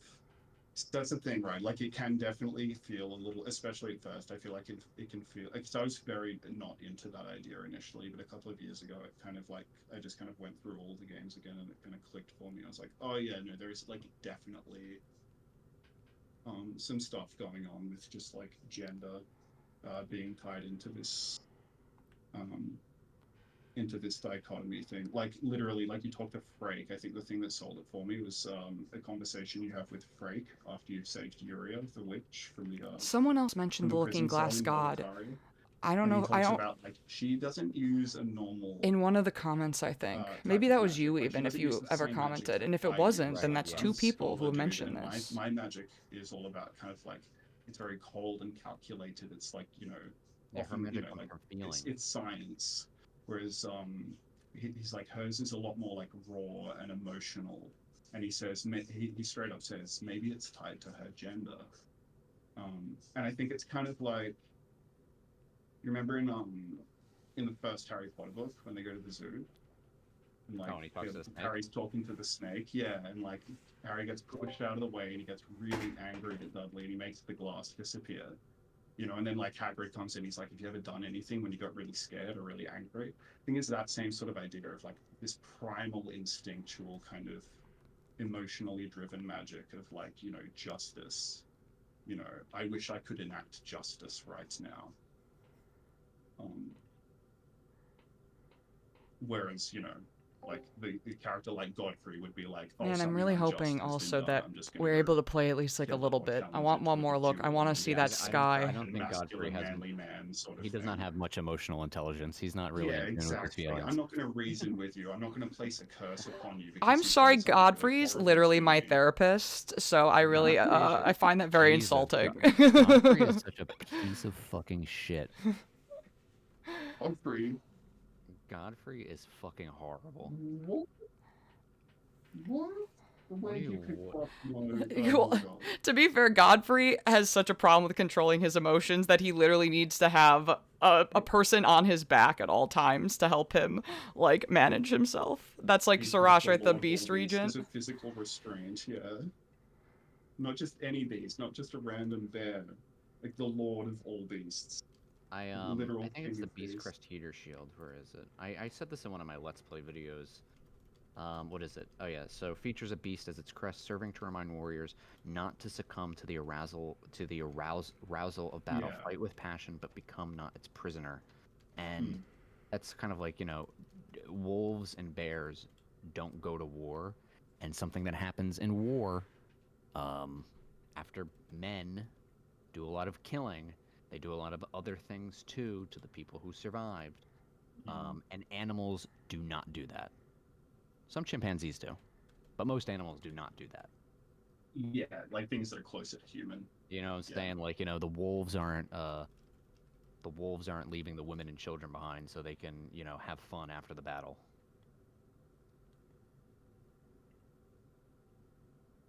Like, that's like, to me, I read that as it's saying that, like, the beast is a symbol of be more like a beast, don't be like a man. Yeah. I think it's also like that thing of like, as humans kind of become more like quote unquote sophisticated and civilized, it's like when these sort of like primal instinctual things, it kind of like, it highlights that you're kind of like regressing below that kind of baseline sort of thing. You have this like civil noble side sort of thing, sophisticated side, but you also have like, every human is like just a fucking animal at heart.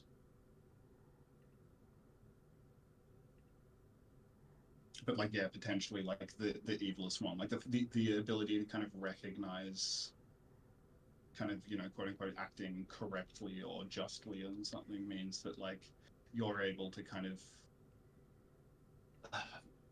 do things out of vengeance. Like, I'm going to perform an injustice upon somebody because they've wronged me, sort of thing. If that makes That's where I come. sense. That's where I come from. Where I say like the shame thing. Like, yeah, you if you wanted to get like, you wouldn't want to do something poorly to someone else because it might make you feel shame. yes, It might exactly. make you feel shameful to do Nameless, it. do you think of Sirach as a divine beast like those mentioned in the DLC, Yeah, exactly. or something or like different? You might be so consumed with hatred that you kind of forego those given principles and do the those, fact that Sirach and debase Mikola yourself. have so Whereas an many, animal isn't like debasing Mikola itself. An is on animal is Radahn's just back. like, Radahn is like the red well, yeah, lion. you're Sirach is on Godfrey's back. Yeah, there's nothing Um, good. And the Yeah. dance is I mean, called the Prince Lion Midas about Dance, it. and we fight these the dancing lions. And Sirach, I believe that there's evidence that the beast AJ's that's in the on servers, all but of you're in the JP servers. that all of the beast icons that we see on like the Banished Knight armor and stuff, I think that it says somewhere that like that design is Sirach. I'm gonna steal. And because steal some Mikola is like chat listed as a messages from, god, it does seem like Nameless Singer's Sirach chat, might be a specifically divine Jesse beast. saying, do you think Sirach as a divine beast? I like was those literally mentioned in just DLC? I muted just to read that out. So yeah, let's talk about it. Oh, okay. So this is I filmed a video on this, and I just haven't edited it because mental health reasons. But I see it as it's all prophecy stuff. It's all people believe the divine. Oh, I got in. The divine beast dancing lion is what the Hornsent believe God looks like. God looks like two people made up of a lion made up of two people with horns and braided hair. And everything that happens after that point is to Banoon, I owe you a voice recording. satisfy. And yes, their I just religious got beliefs. in. So, for example, Godfrey. So try again. Becoming God-free and taking on Sirach as a lion satisfies. I the was able to play a Hornsent's little belief bit. Of a lion made up of two people. Their God, their divine beast, is God-free. Their ultimate God, though, the ultimate God is like the Elden Beast, which is a beast that lives inside of someone who is two people. America and Radigan. And then the other god is Mikola and Radahn, who is, a horned lion made up of two people. All right. Anybody Literally else a guy who's dressed up been as a out, lion with try to get horns back and in. a divine We are child going on to his back, go so another right divine lion made of two outside, and people. I'm looking at the sky. We technically did not look. Oh, it's so cloudy. Definitely seems to be a thing, obviously, with Radigan, Marika, Godfrey, Narika, Radahn, Mikola. But yeah, I hadn't thought about that would be a divine beast dancing lion. That's cool. Yeah, I'm like in the game, by the way. Are you me both too. back in the game? Yeah, I said it as mimic. But that's how I see it, as like if you know the future, if you know what the golden order is, if you know the golden order of events, if you know what the words that are going to come next are, if you know how the story ends, then you could start I don't have my manipulating ultimate the yet. rest of it. And since Marika has the Elden Ring, she knows what the Golden Order is. She knows what the runes are. Hey, this barbarian king with his lion on his back, this is your god, everybody. See, his name is even Godfrey. Yeah. Don't look behind the curtain. Wait, Yeah, exactly. Yeah, it's all about like putting on a mask sort of thing. I just got it to work. Are you back in Nameless? Yeah. So you have to reset your multiplayer password too. I'm doing matchmaking, it hasn't kicked me yet, and it just kicked me. It just kicked you? Yeah, it just kicked me. I thought we were gonna all do it together. I was seeing if it was gonna kick me. Oh. Well, that's not a great sign. In. But we're back in. I am not... I want to see the sky. Because you're a bird? Walk around. You know, I guess guy. yes, because I'm a bird. Let's see. So these are... So we have the red banners in this annex front hall. I thought that I saw the blue banners in here. Oh, that's interesting. A bunch of different colors, yeah. Alright, I'm There's back yellow, again. blue, and red. Oh, well, these are Alright, just nice. the drapes from the same drapes that are in Farum Azula. True, but that's kind of interesting. Yeah, I agree. There's also a bunch of like carrion and like Relic stuff, like globes and astrolabes and stuff like that, which is kind of cool.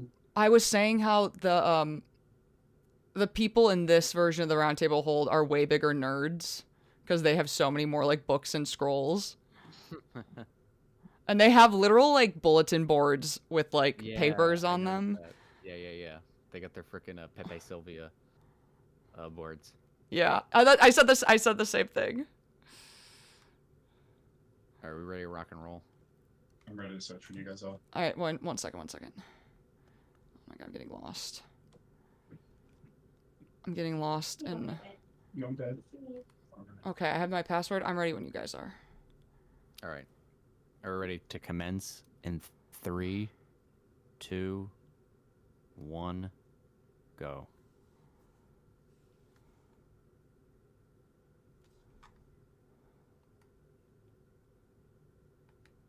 I'm just gonna fill up my water while it does its thing. So in a sec. What were you in the thing of kicking you out of the game?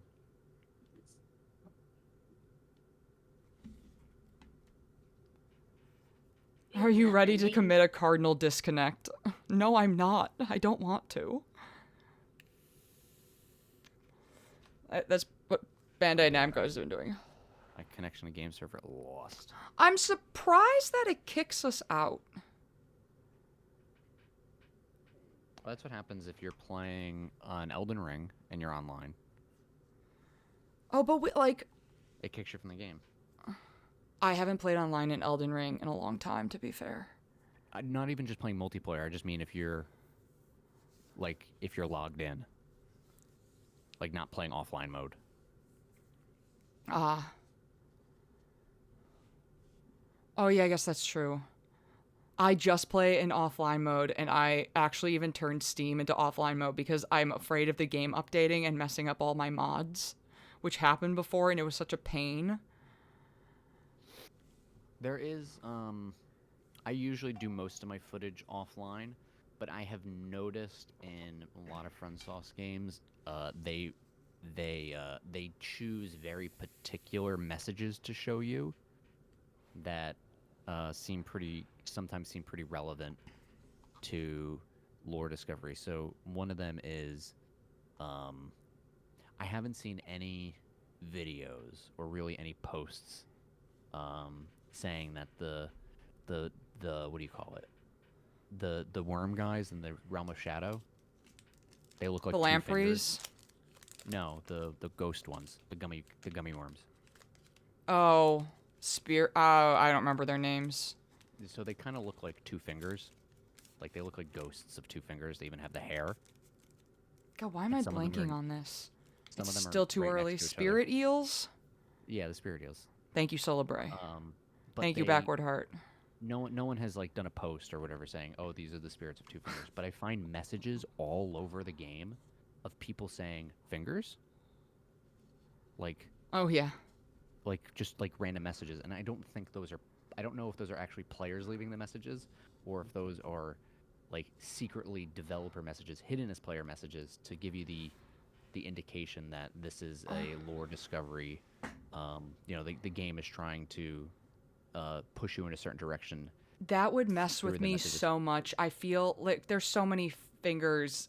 That's just like a player thing. Also, I really need water. I'll be right back. Yeah, I got a human. I'm back in the game, by the way. That didn't take so long, which I'm hoping is a good sign. I'm back in the game as well. Alright, sweet. Not sure more. We've only got like 1 hour left. Cripes.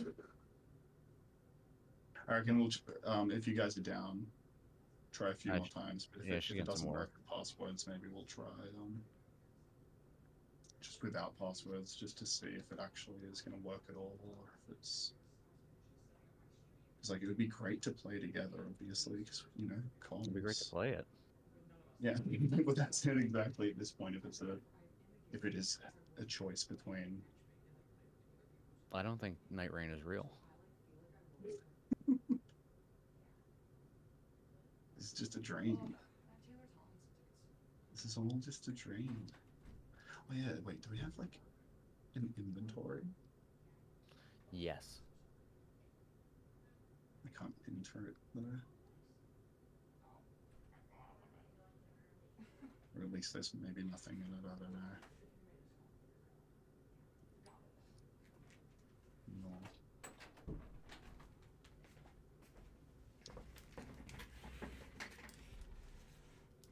Oh boy.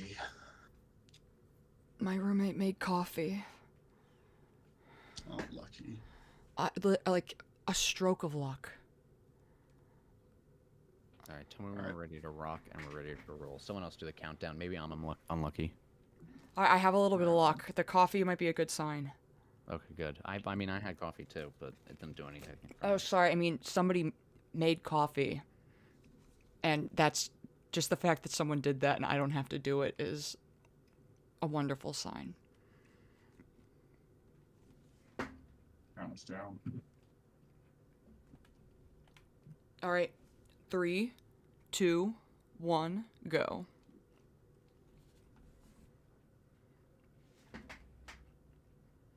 Come on.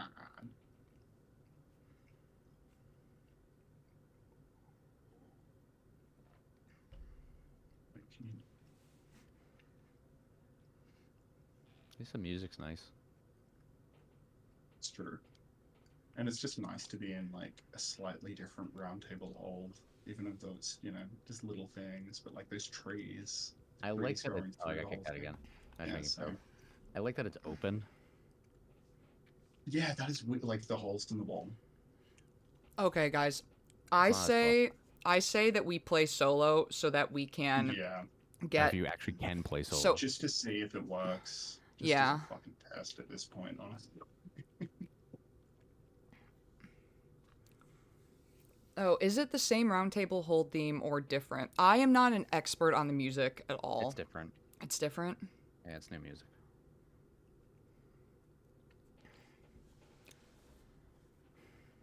No, well, Kick, I looked up, when Jack and I were trying to play together, I looked up, apparently you can't play with 2 people? Like, this was an article from yesterday. Oh, really? Yeah, so Elden Ring, Nightreign dev considering 2-player co-op, but not at launch. Which you can only play solo or in a trio right now. Isn't that wild? That is weird. That is really weird. And you'd hope that they like address that in the future. Like maybe it's just a temporary thing. Well, I think it's probably because of how the monsters are designed. I don't know if it's maybe just it ruins their intention of what the game is supposed to be like. Yeah, that could be true. But I mean, the other thing is like game, from a kind of weird, like with the Colosseums, for example, it's like you have to play the game with even numbers, even if it's a free for all with friends. You can't do a free for all with 3 players or 5 players. It has to be 4 players or 6 players or 2. Yeah, so it could just honestly be like some weird arbitrary. Like, let's be real. We have the jar cannon. They don't have the best track record with like the internet. Oh, yeah. change That's why all the sparring messages are fake. settings. Yeah, Oh, that's Excellent. interesting. Let's close the game and reopen it. Alright, I'll be right back. And then you can oh, is this another place where you can... Oh, this is a really good place to, like, be able to test out which character you want to play it. So that's kind of cool.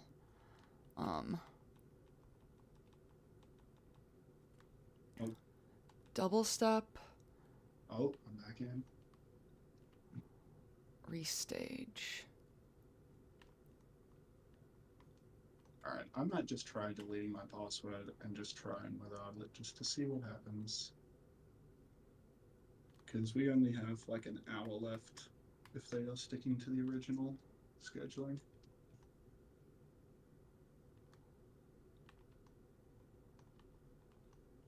Come on.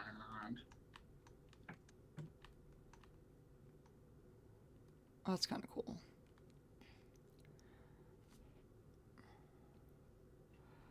Yes.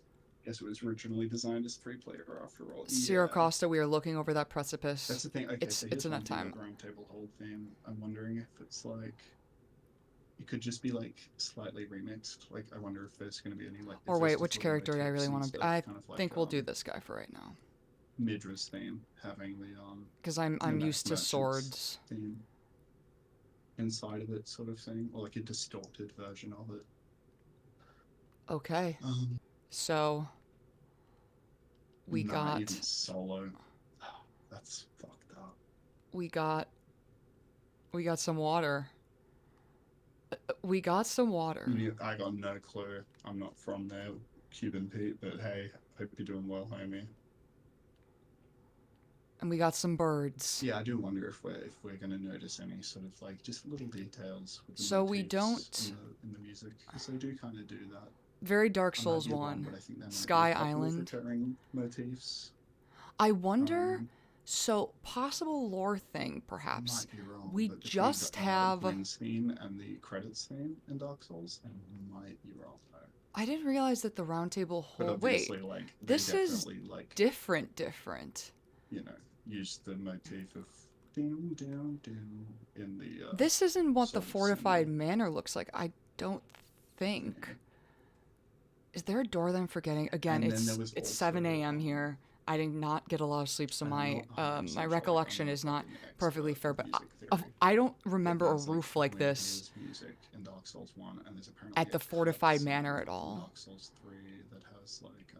And I'm trying because there's no lower level. That's really interesting. Yeah, because this is different. That's super interesting. Because at first I was going to say maybe the fact that we have our Roundtable hold here is like a fixed point, because we still have this... We still have this same... Like a month ago, still processing your request. Hey, like this room is the same, essentially. I can kind of empathize a little bit. I've been logging into the game server for 2 hours out of this 3-hour network. Kick, you're unmuted, if you... I don't know if you want to... Oh, sorry. No, that's totally fine. I was just yapping to chat and stuff. If you wanted to have your privacy. Oh, no. I'm happy, but if it's annoying you, don't be shy to tell me to shut the fuck up. Well, I'm going to talk to my chat. This is my first time streaming, so I don't know what the etiquette is. My bad. Yeah, you're good. No, you're good. All right, cool. I'm not a dick, I hope. But I have ADHD, so I can get easily distracted, especially when I'm trying to recall details. So it's all a learning experience, and everybody is really nice. Okay, so to actually start, the exit to the precipice seems to be the backside of the hold. The backside of the hold, because typically we would go out onto the balcony here where we have Radagon's painting and we have Godfrey's painting. This area is different, as is this sparring area. So that's weird, especially if this is meant to be like a different timeline from the Shattering. I'm wondering if this is legit. Was there like some reconstruction? Is this like an annex that they added on? I don't think I will be able to see right now if like the stones are different. So to actually start, we still have to do the We still have to start our adventure here. I don't think that we just jump off. Commence expedition. Right, actually. Wait, so to commence the solo expedition, do we still go to the Grace and we still click? Yeah. Okay, thank you. You just do it without the password.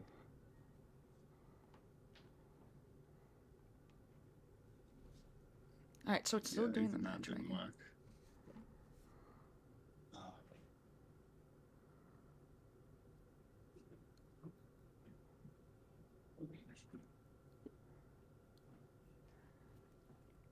Chat, do you know, has anybody on PlayStation gotten in, even solo? I think, ironically, that Let Me Solo Her, someone had said did get in, but I don't remember asking that person if they had,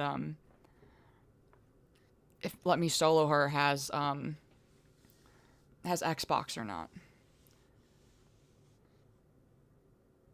Just a mimic of Roundtable hold.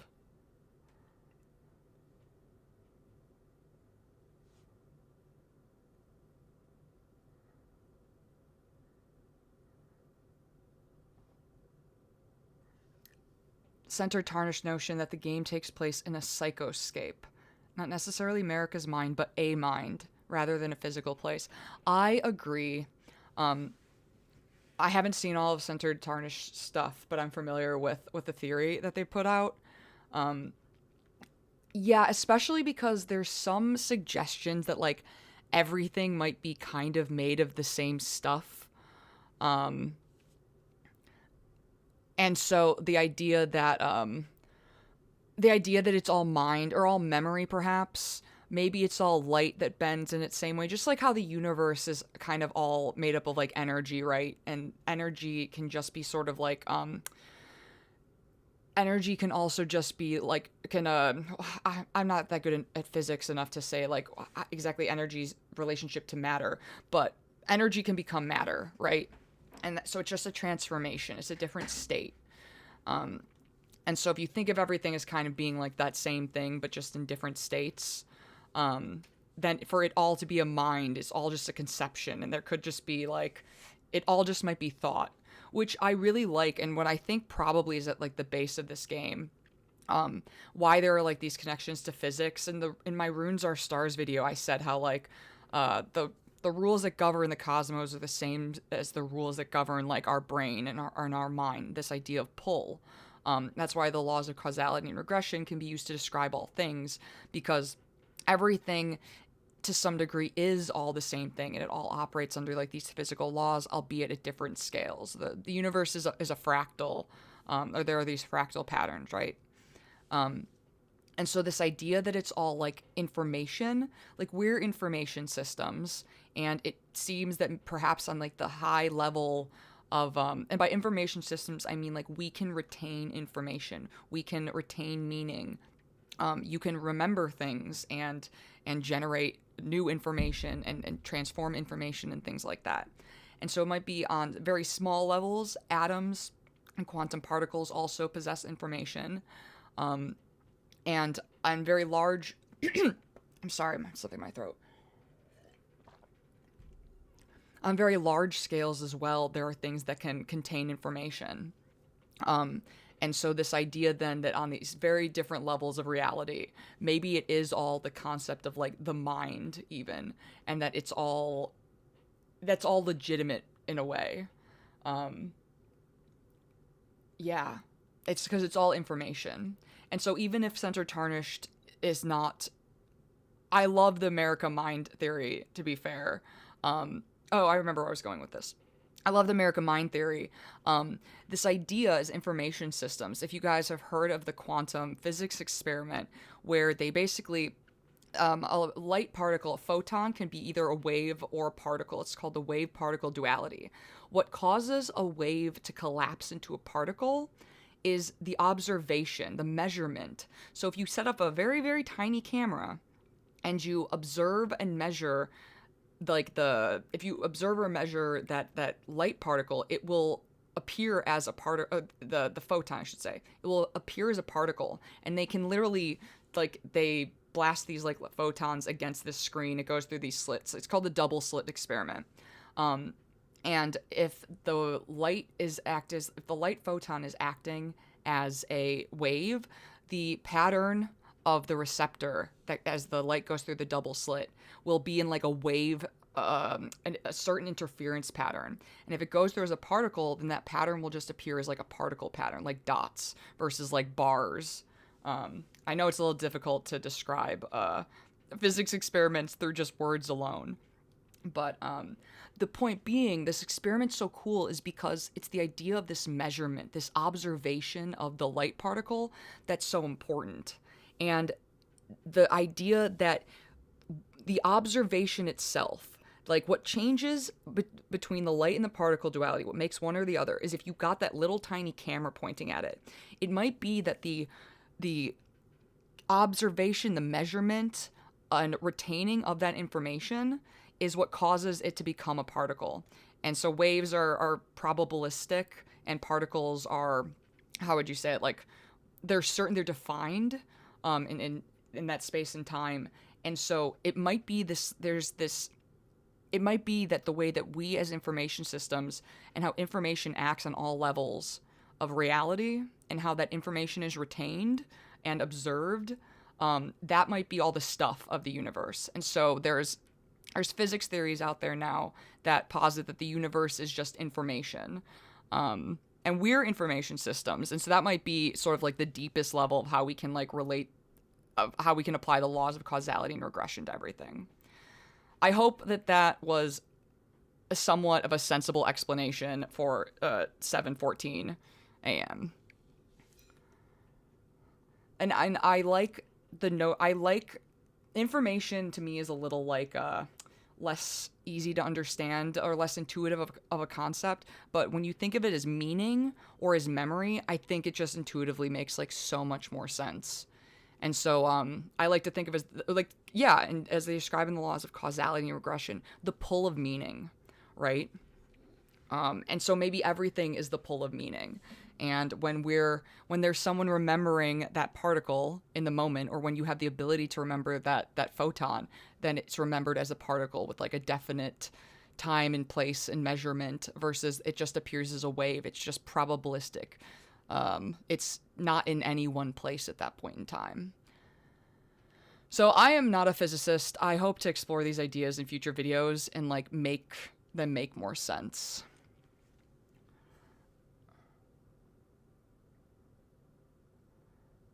Oh, Backward Heart, I really like that idea of being remembered, especially because we are called the tarnished of no renown. The name, so funny enough, renown is connected in the game. If you look at the spirit ashes, the ones that need to be upgraded with the ghost gloveworts instead of just the grave gloveworts, all of those spirit ashes have names.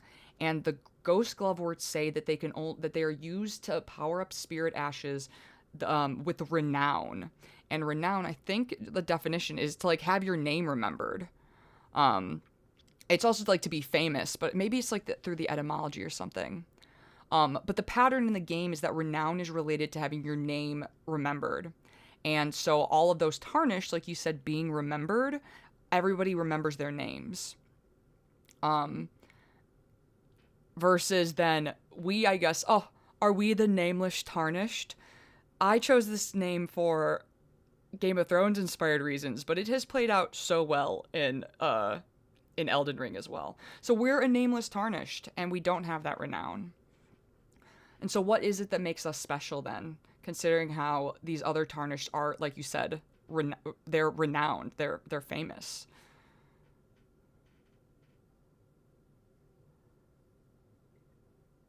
You never die as long as you are remembered. That is genius, actually.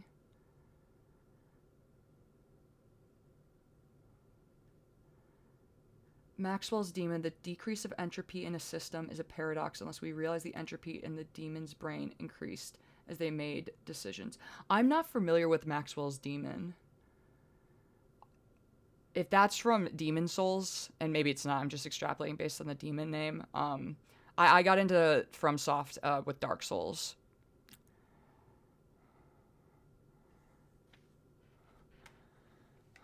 Okay. So, let's see.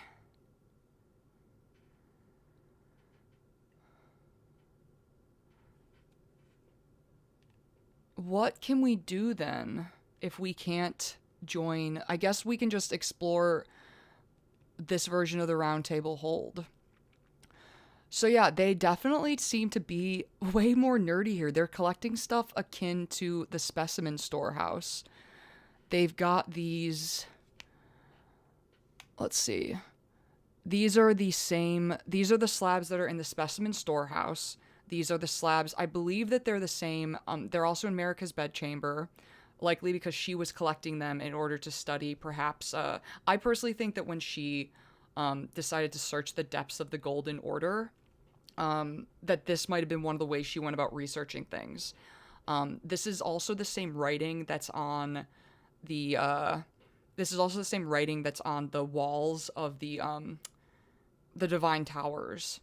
The Divine Towers have a lot of serpent imagery, or like they have the same pillars as Volcano Manor. They have serpents on them, and like Mesmer. Well, I guess Mesmer's Mesmer's kind of associated with the specimen storehouse, but these are really old, and so she might have also been studying these things. It's interesting that they're here. This is just like a random gravestone. I can't remember from where. We've also got the Halig Tree stone mount here. We've got the golden chalices. We've got these same stone slabs from the Uld dynasty. And interesting about this one with like the time clock, which this probably does depict time. I don't know if I can get like a good image. This one with the boar, or the cow, the bull underneath it. I believe that there's 30 leaves around the outside, probably corresponding to the day, and then these 4 leaves in the middle are each rotated like facing up, left, down, right, and I think that they might correspond to like the 4 seasons. So this is probably depicting like a clock depiction or whatever.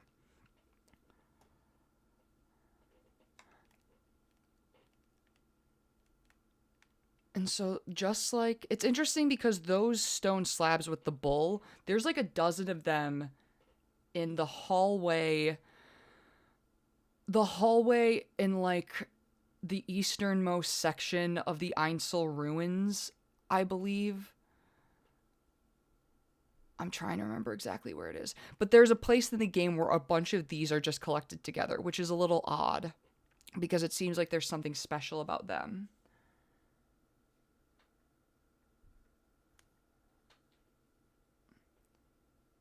Hanyake, I will look up Maxwell's Demon.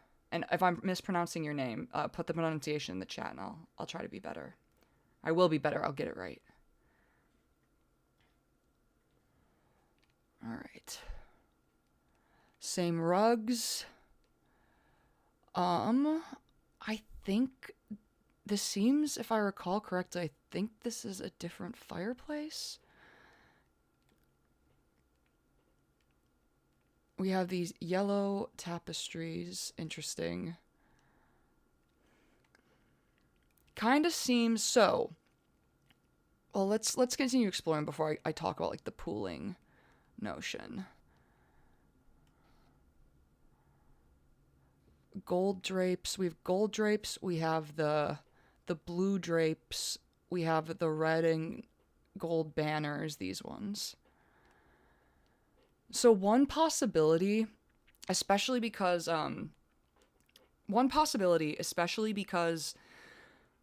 do I want to start this? So in Dark Souls, at the end of Dark Souls 3, everything's like collapsing into this eclipse black hole, right? The idea that universe is ending, and this is the last time you'll light the flame. The flame has been relit many times before, but eventually it ends. But eventually it will start over again, also. And it seems like in the Souls games, it might be that everything is cyclical and it's happening one after another, but what also could be is that everything's happening all at once, sort of like in parallel timelines. And so Bloodborne seems to have the same physics as like the Dark Souls universe. Part of that might be the conceit of the fact that they're the same games, but also that you know, what has finally sort of been not exactly canon, because this is explicitly not canon, but the idea with this game and what we've seen in the previews is that we're seeing bosses from other Souls games, right? And so Elden Ring also seems to have some references to other... It seems to work similar to how Dark Souls and Bloodborne's universes work, but it's its own universe. It seems to be its own timeline. It maybe could have come after or before the timelines of Bloodborne and Dark Souls, but it seems like this is all happening in the same reality, you could say. And so the fact that we're getting things in Nightreign from other games, and maybe even like hinted at a little bit by the fact that like it seems like they're doing a lot of research. There's a bunch of different random stuff here from all over. In the regular Roundtable hold, there's very much just Banished Knight things. Whereas in here we've got stuff from kind of all over the place. It almost seems like they're doing research. Oh, Jack had to go. That's fair. I think he might have work. Let me say goodbye.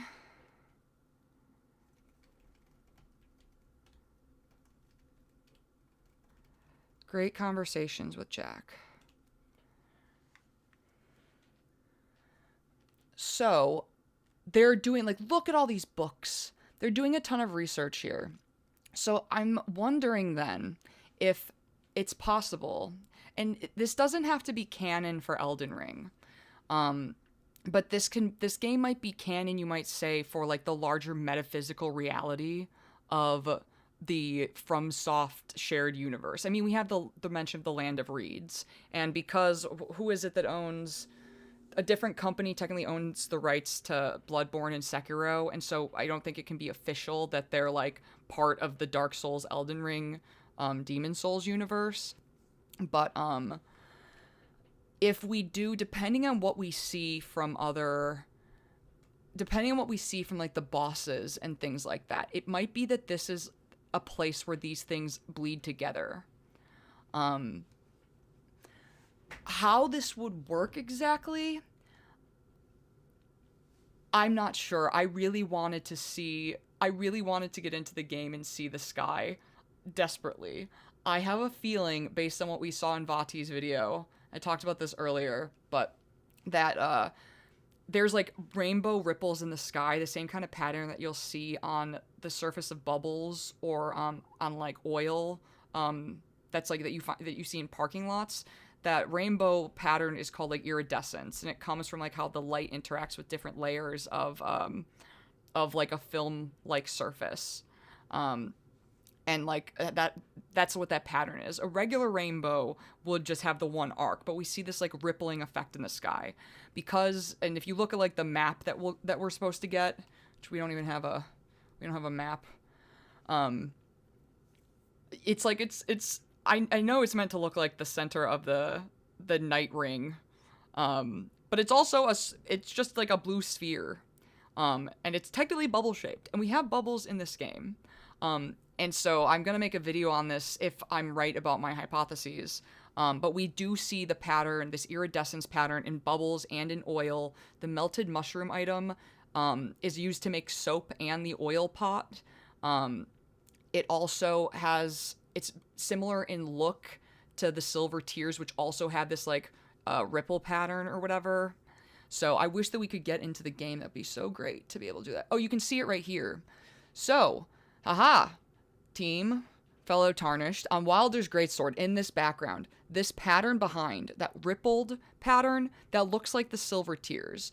I suppose that you could say it looks like it's coming off a little bit of smoke, but it looks like the silver tear pattern to me. And I have some other visual evidence that that's honestly not, there's no use in me describing it, but so what seems to be some of the at least the visual hints in this game, like the clues, one of the big ones I've seen so far is this ripple pattern. And I really want to get into the game so that we can take a look at the sky ourselves, and see if it holds up. So, in fact, let me try to take a screenshot.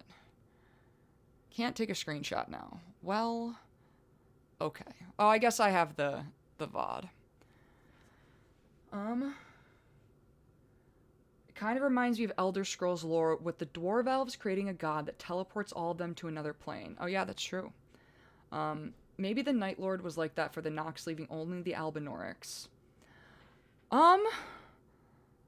Hey, that's possible. The reason why I'm hesitant against that is because if this is a bubble universe, a pocket dimension, like a temporary thing, it seems like it's temporary. Like we only have a few days here.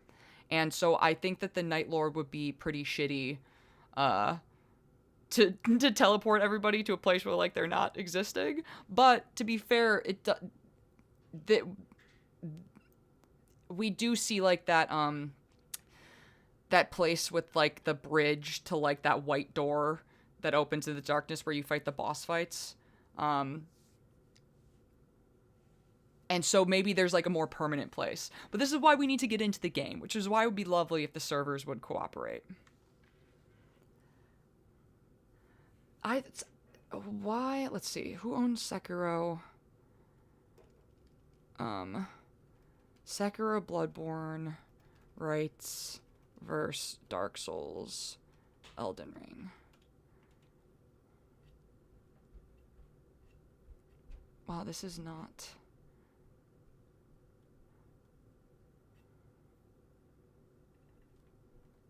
Which company owns the rights to Bloodborne? Because, like, Bloodborne still hasn't been released for the PC.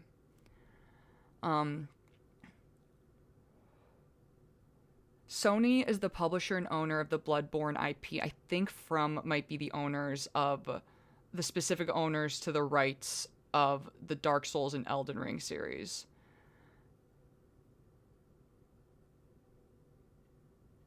So that's what it is. But I think Sony has now bought FromSoft, so there's more possibility for a crossover, an official crossover in the future. You think the Sony buy? I thought the same thing. You think the Sony buyout would make it easier for PS5 players? I did think that, and we were fools. I can be optimistic to a fault. So interestingly, the Wilder small shield here has this this three-pointed design. It's called a triskelion or tri-spiral. You could say they're variations of the same.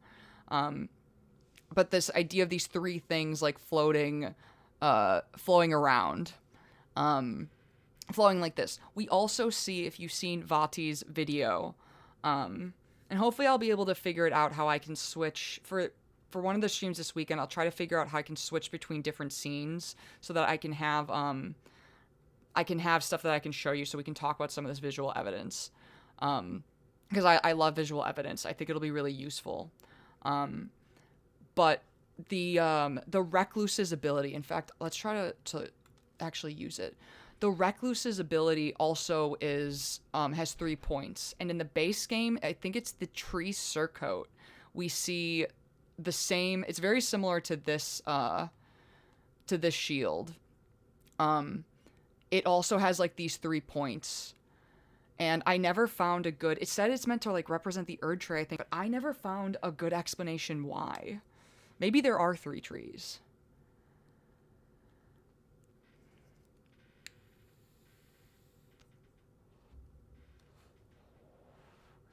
Soulblood Song strikes so many chords for me. Maybe I'll have to play as the Recluse just for that sake. Let's see.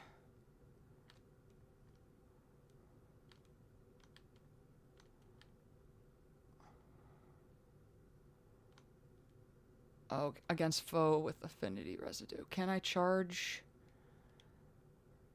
Passive ability. Collecting affinity residues replenishes FP.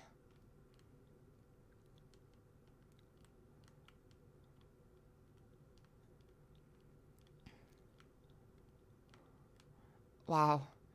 It's actually incredible to be able to climb. Oh, this is what Jack was talking about. You can climb on top of the Roundtable hold. Well, we can investigate and answer this question. Then. Crazy. Awesome. Oh, I'm so not used to playing as a mage. And I failed. Oh, here we go.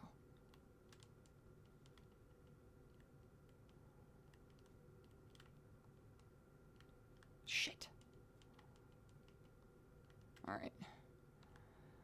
Okay, all right. This is absolutely my goal now. To feel some sense of accomplishment. Why am I forgot? I'm an idiot. Okay.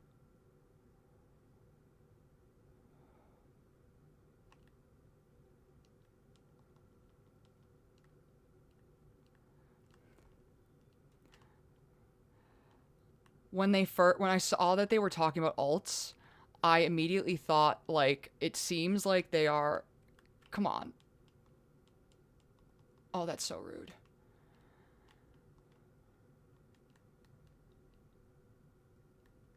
Oh, that's sad. We tried. The fact that they're doing alts and that you can switch out weapons, it reminds me very much of the, it reminds me very much of, like, the Battle Royale games.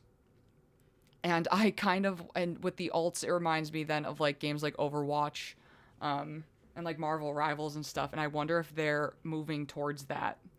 And this is their first foray. It's kind of, this is still, like, it's not exactly RPG based, but it still, like, has a story in a sense, and, like, you progress through the bosses and all.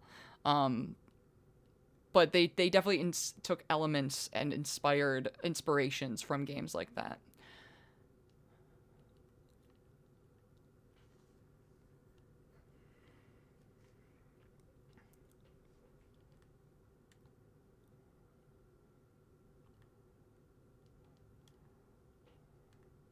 Let's see. I don't know if we've seen a lot of new designs, except maybe on the characters.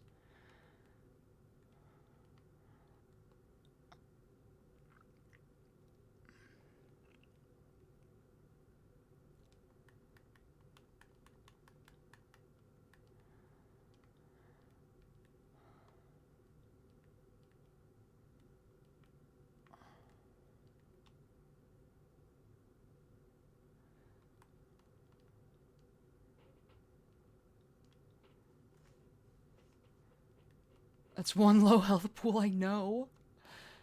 Did I set myself down? Because you can set yourself back up for sparring. Oh. Oh, it's all the stuff. Interestingly, I can't... Oh, okay. It's triangle instead of square to show this stuff. Well, here is everything. That's probably good to figure out.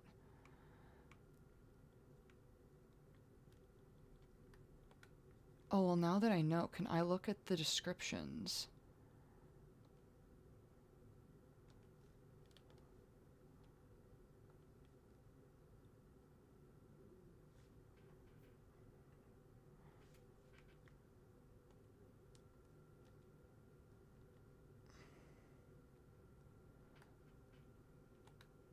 That's weird. I don't know why it's not letting me switch my armaments. Do you have to equip them here?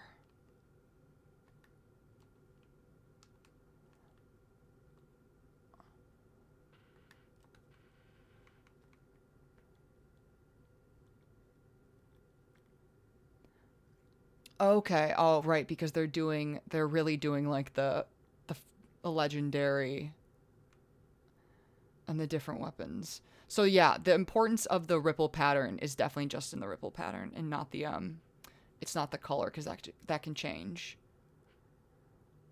That's cool. That's useful.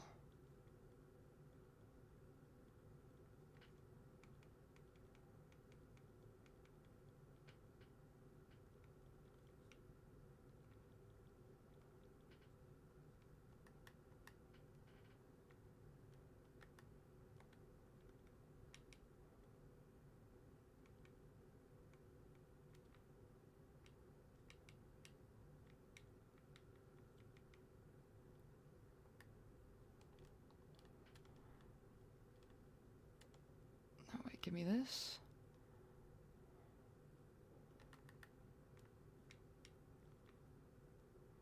Yeah, sure, whatever.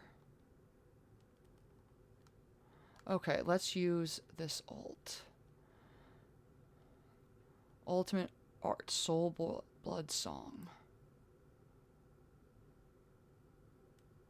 Oh, so it's not actually going to show the three-pointed thing, but you can see it on the icon down below, right there, that it's, again, this three-pointed thing. So that's 2 instances in this game. Let's check out the design of the other characters.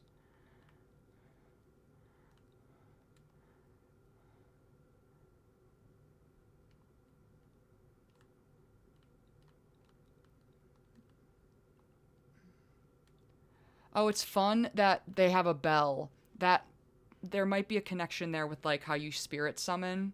And so to switch with different characters, you're also using this bell. That might be something relevant.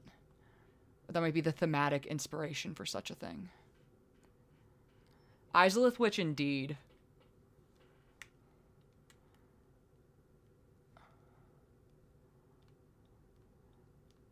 Alright, let's see. So she got some carrion blue. She looks like Arena. Or she looks like the Firekeeper from Dark Souls 3.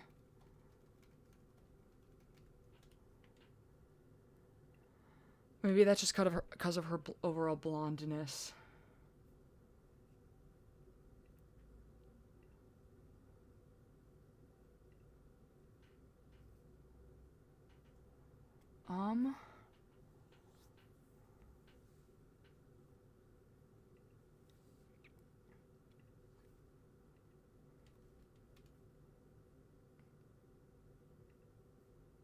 I don't know if that link will work. It might be because I tried to share a wiki link.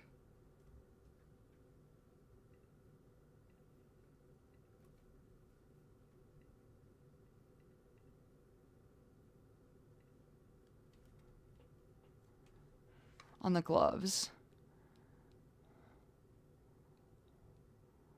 Yeah.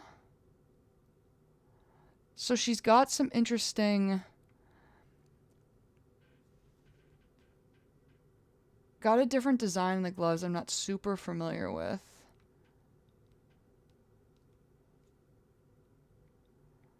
Same with the pants, seems to be similar. Interesting. Nothing is super striking me.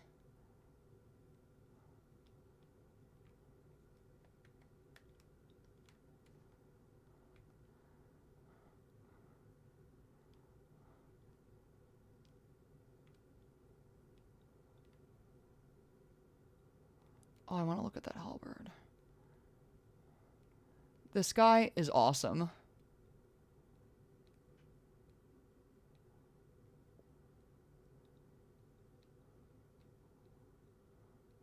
Yeah, I mean, cool halberd.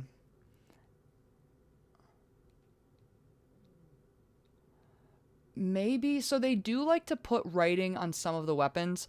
I have analyzed every single writing script in this game. I have a gigantic, image document with all the analysis. I'm torn between wanting to just make a video that's all just like me analyzing the writing. I think it might be a little repetitive, and so I think instead we'll sprinkle it in as we move along with theories and use it to build them out. But they do like to put writing on the weapons, and so I'm trying to see on like this. There are definitely symbols up on that top part there.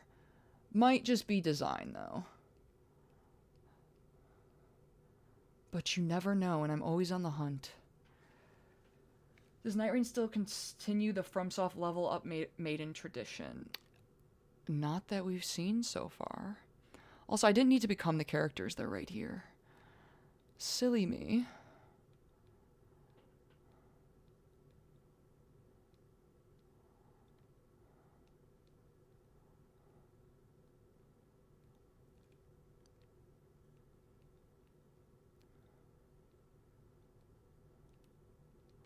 Oh yeah, look, so we do have these blue banners here.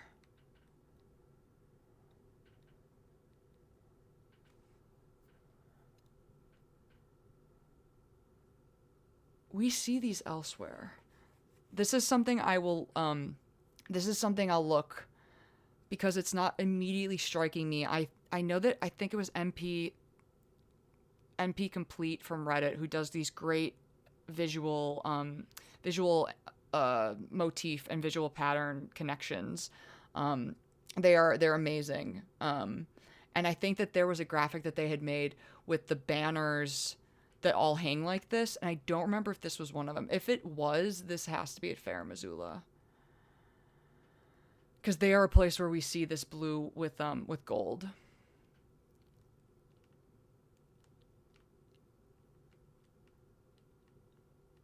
Yeah, is this just the same pattern? I think it is the same pattern that's on here. So one of the interesting things,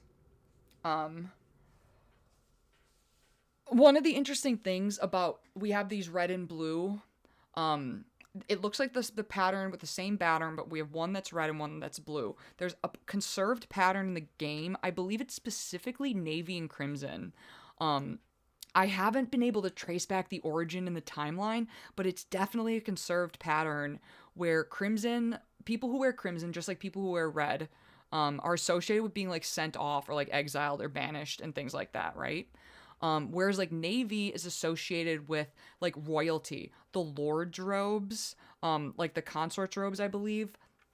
Those are all, like the Elden Lord robe. America's clothing is a little bit more like dark like midnight navy or midnight blue. But we have this crimson and navy pattern that seems to be conserved. And it's pretty reliable. And so seeing this red and blue here is quite compelling to me. And I haven't been able to fit it in yet. Because we have Raya Lucaria has like the red and blue. We have the Carrion blue. That might be part of it. So maybe the Carrion royalty really does go back like that far. But I have a feeling that the red and the blue have to do, it might just be back from like the Farum culture.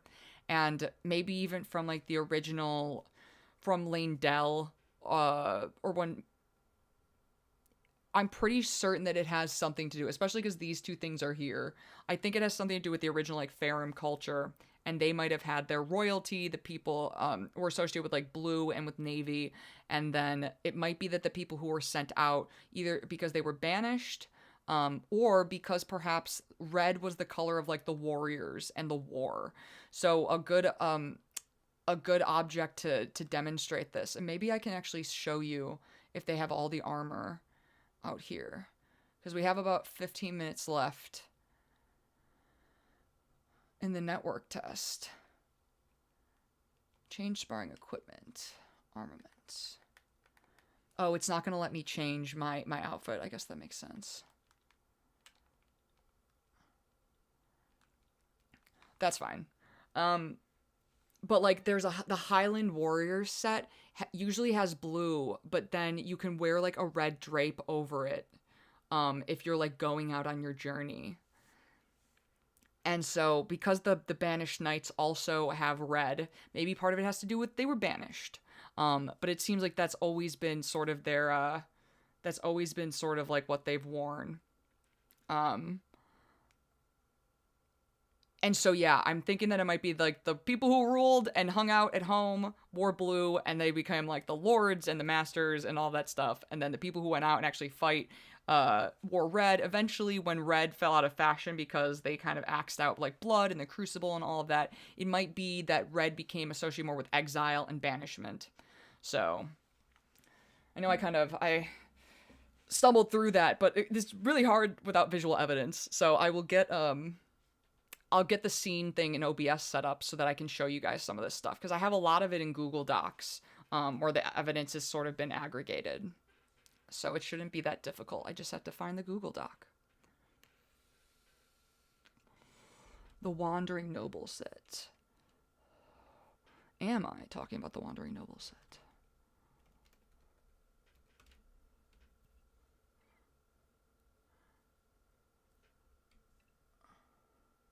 I am talking about the noble set. The Wandering Nobles don't have that pattern, but they're part of the same thing. Or, like, they're all part of, like, the same crew. But, yes, it's the nobles not the Wandering Nobles, but the Noble set has the Crimson and Navy. That is like the best explanation, or like the best version of that pattern, like the clearest place. I believe it's also the Lord's. I believe it's also the Lord's set. Right? Can I like set up a different scene? No, I'm not gonna try to figure it out now.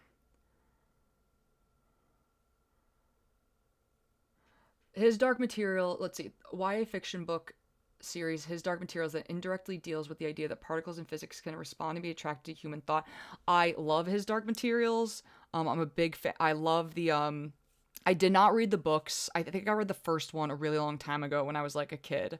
But the show on HBO is very good. I really like, is it Daphne Keane? She was in Logan as well.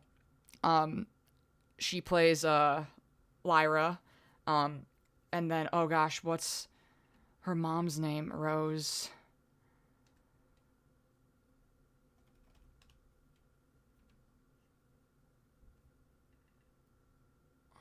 The British actress Luther. Alice Morgan, who's she played by? Ruth Wilson, not Rose. Ruth Wilson plays the mother. James McAvoy plays one of the other characters. It's a really Lin-Manuel Miranda appears as well. But yes, the idea that particles in physics can respond and be attracted to human thought. His Dark Materials is another one of these where the author really dove into the world building, trying to connect this idea of physics and consciousness, trying to connect physics and consciousness together. And I love His Dark Materials. Fantastic world building, really cool ideas. If you haven't seen it, check it out.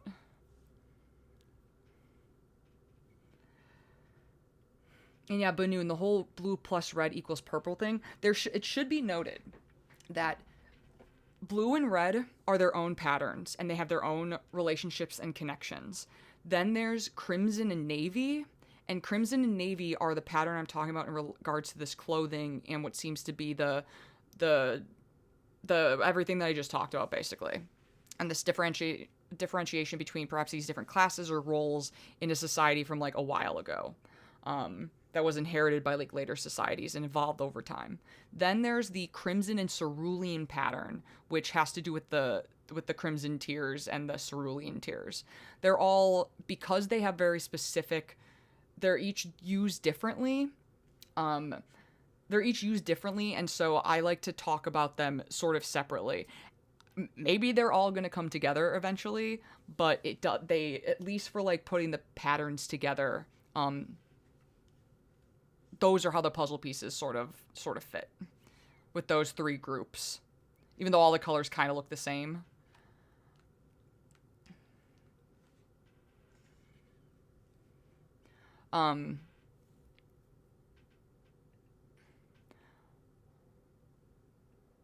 Let's see. We only have like 9 minutes left.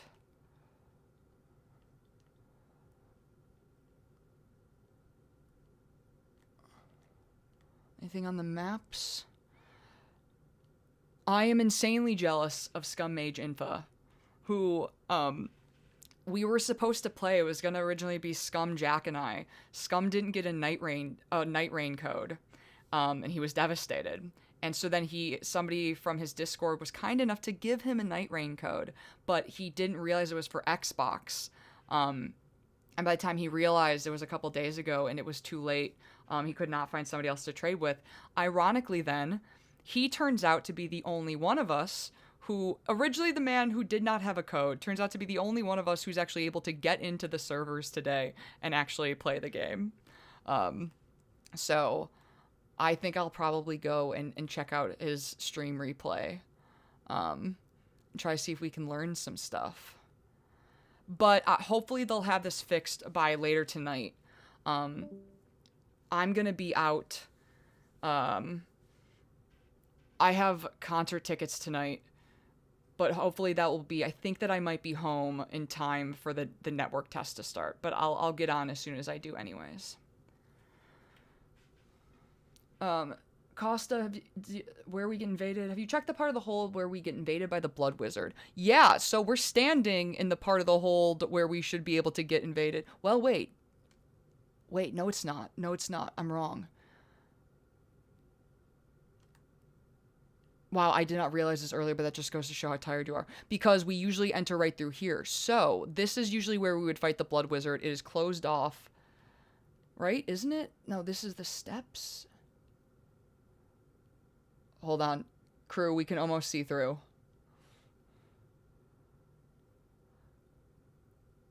Looks like a sort of triangular roof with branches.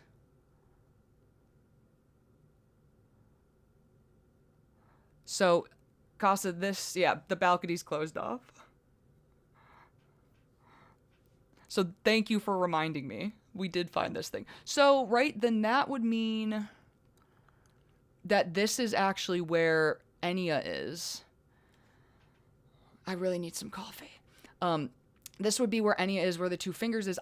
Thank you. I like that a lot more, I think, for this side. I didn't like the idea that the hold was all closed off, or the main part of the hold. So, thinking of my Roundtable hold map.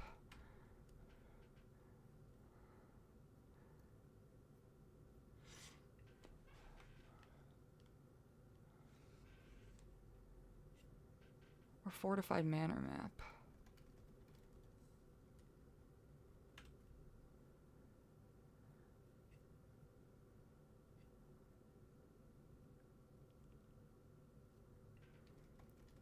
Let's try to find out if this back part does exist like this. I think I'll probably hop over to Elden Ring after this and check it out.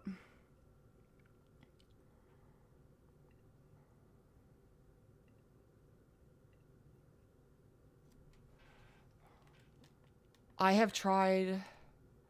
Oh, wow. I didn't try opening the map. Okay.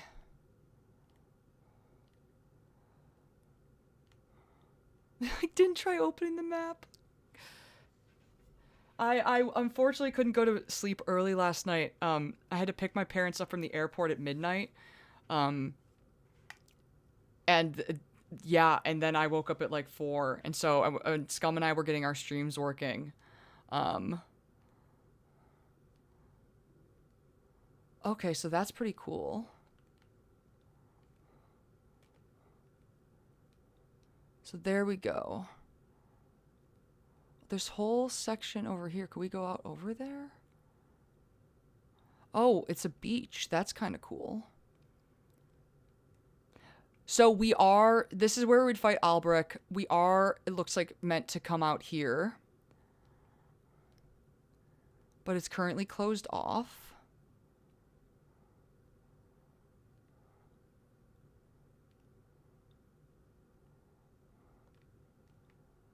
Yeah, I think that's kind of it. Let's see what happens when we die.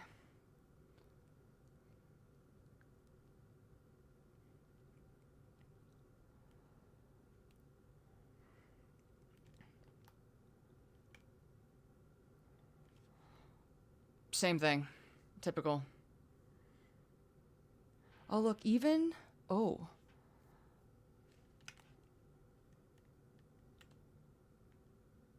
Wait, I'm gonna do that.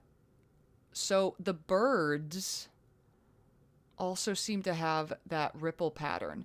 So, yeah, the ripple pattern seems to be all over the place. It's on all of the weapons.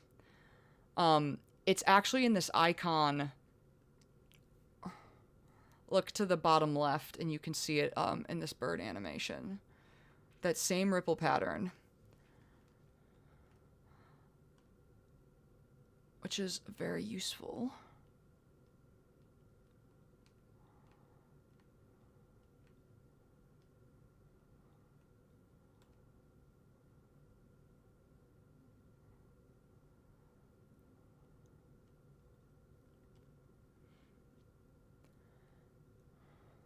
So, one of the things that doesn't super work for my idea that this is a bubble universe is that there aren't rainbows in the sky right now. But then again, this also isn't the main, like, bubble map.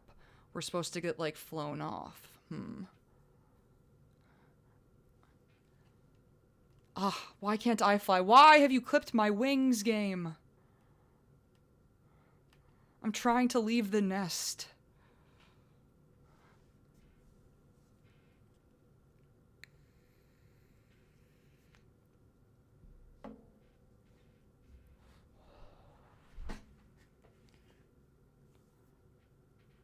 Oh, that's such a bummer.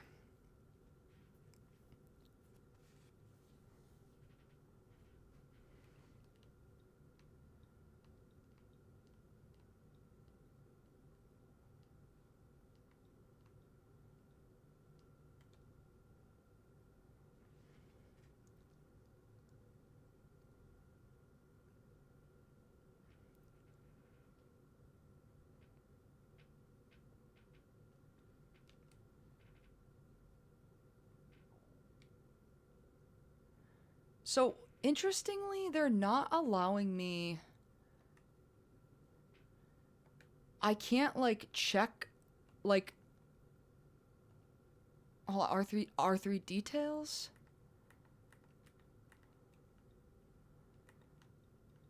You're not gonna give me an item description for these, game? That's very, very rude.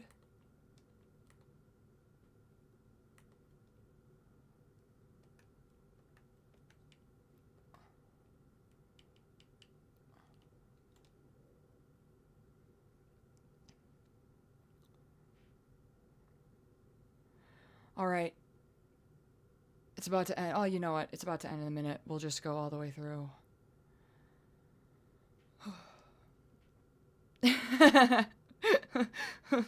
Honey, okay. Yes. Yes. Yeah, you could put that in the news headers. That'll be my next community post. Oh, it is kind of purple here. I don't know why.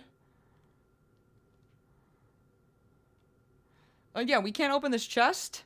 Why would they do this?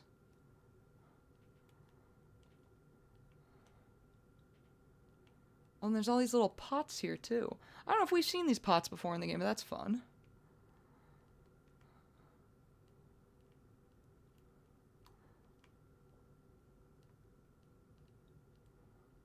And yeah, this skeleton thing is also very interesting mystery.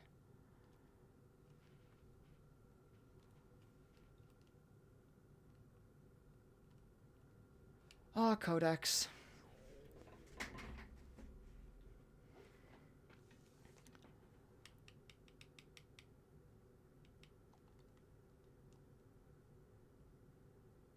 Alright, well, it's 8, and they haven't turned off the servers yet. Watch me be able to get in now. We get in, and then that's it. Because everybody's quitting out, so maybe there's fewer players, so the server's less overwhelmed.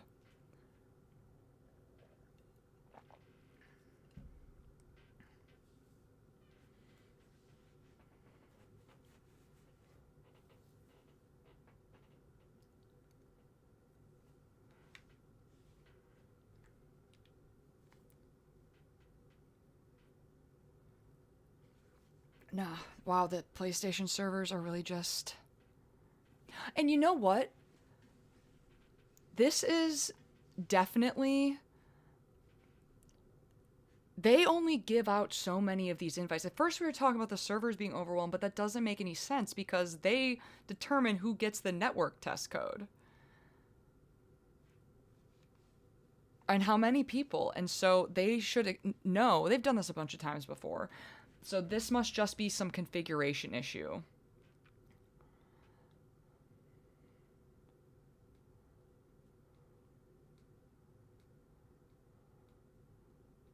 So embarrassing for Sony.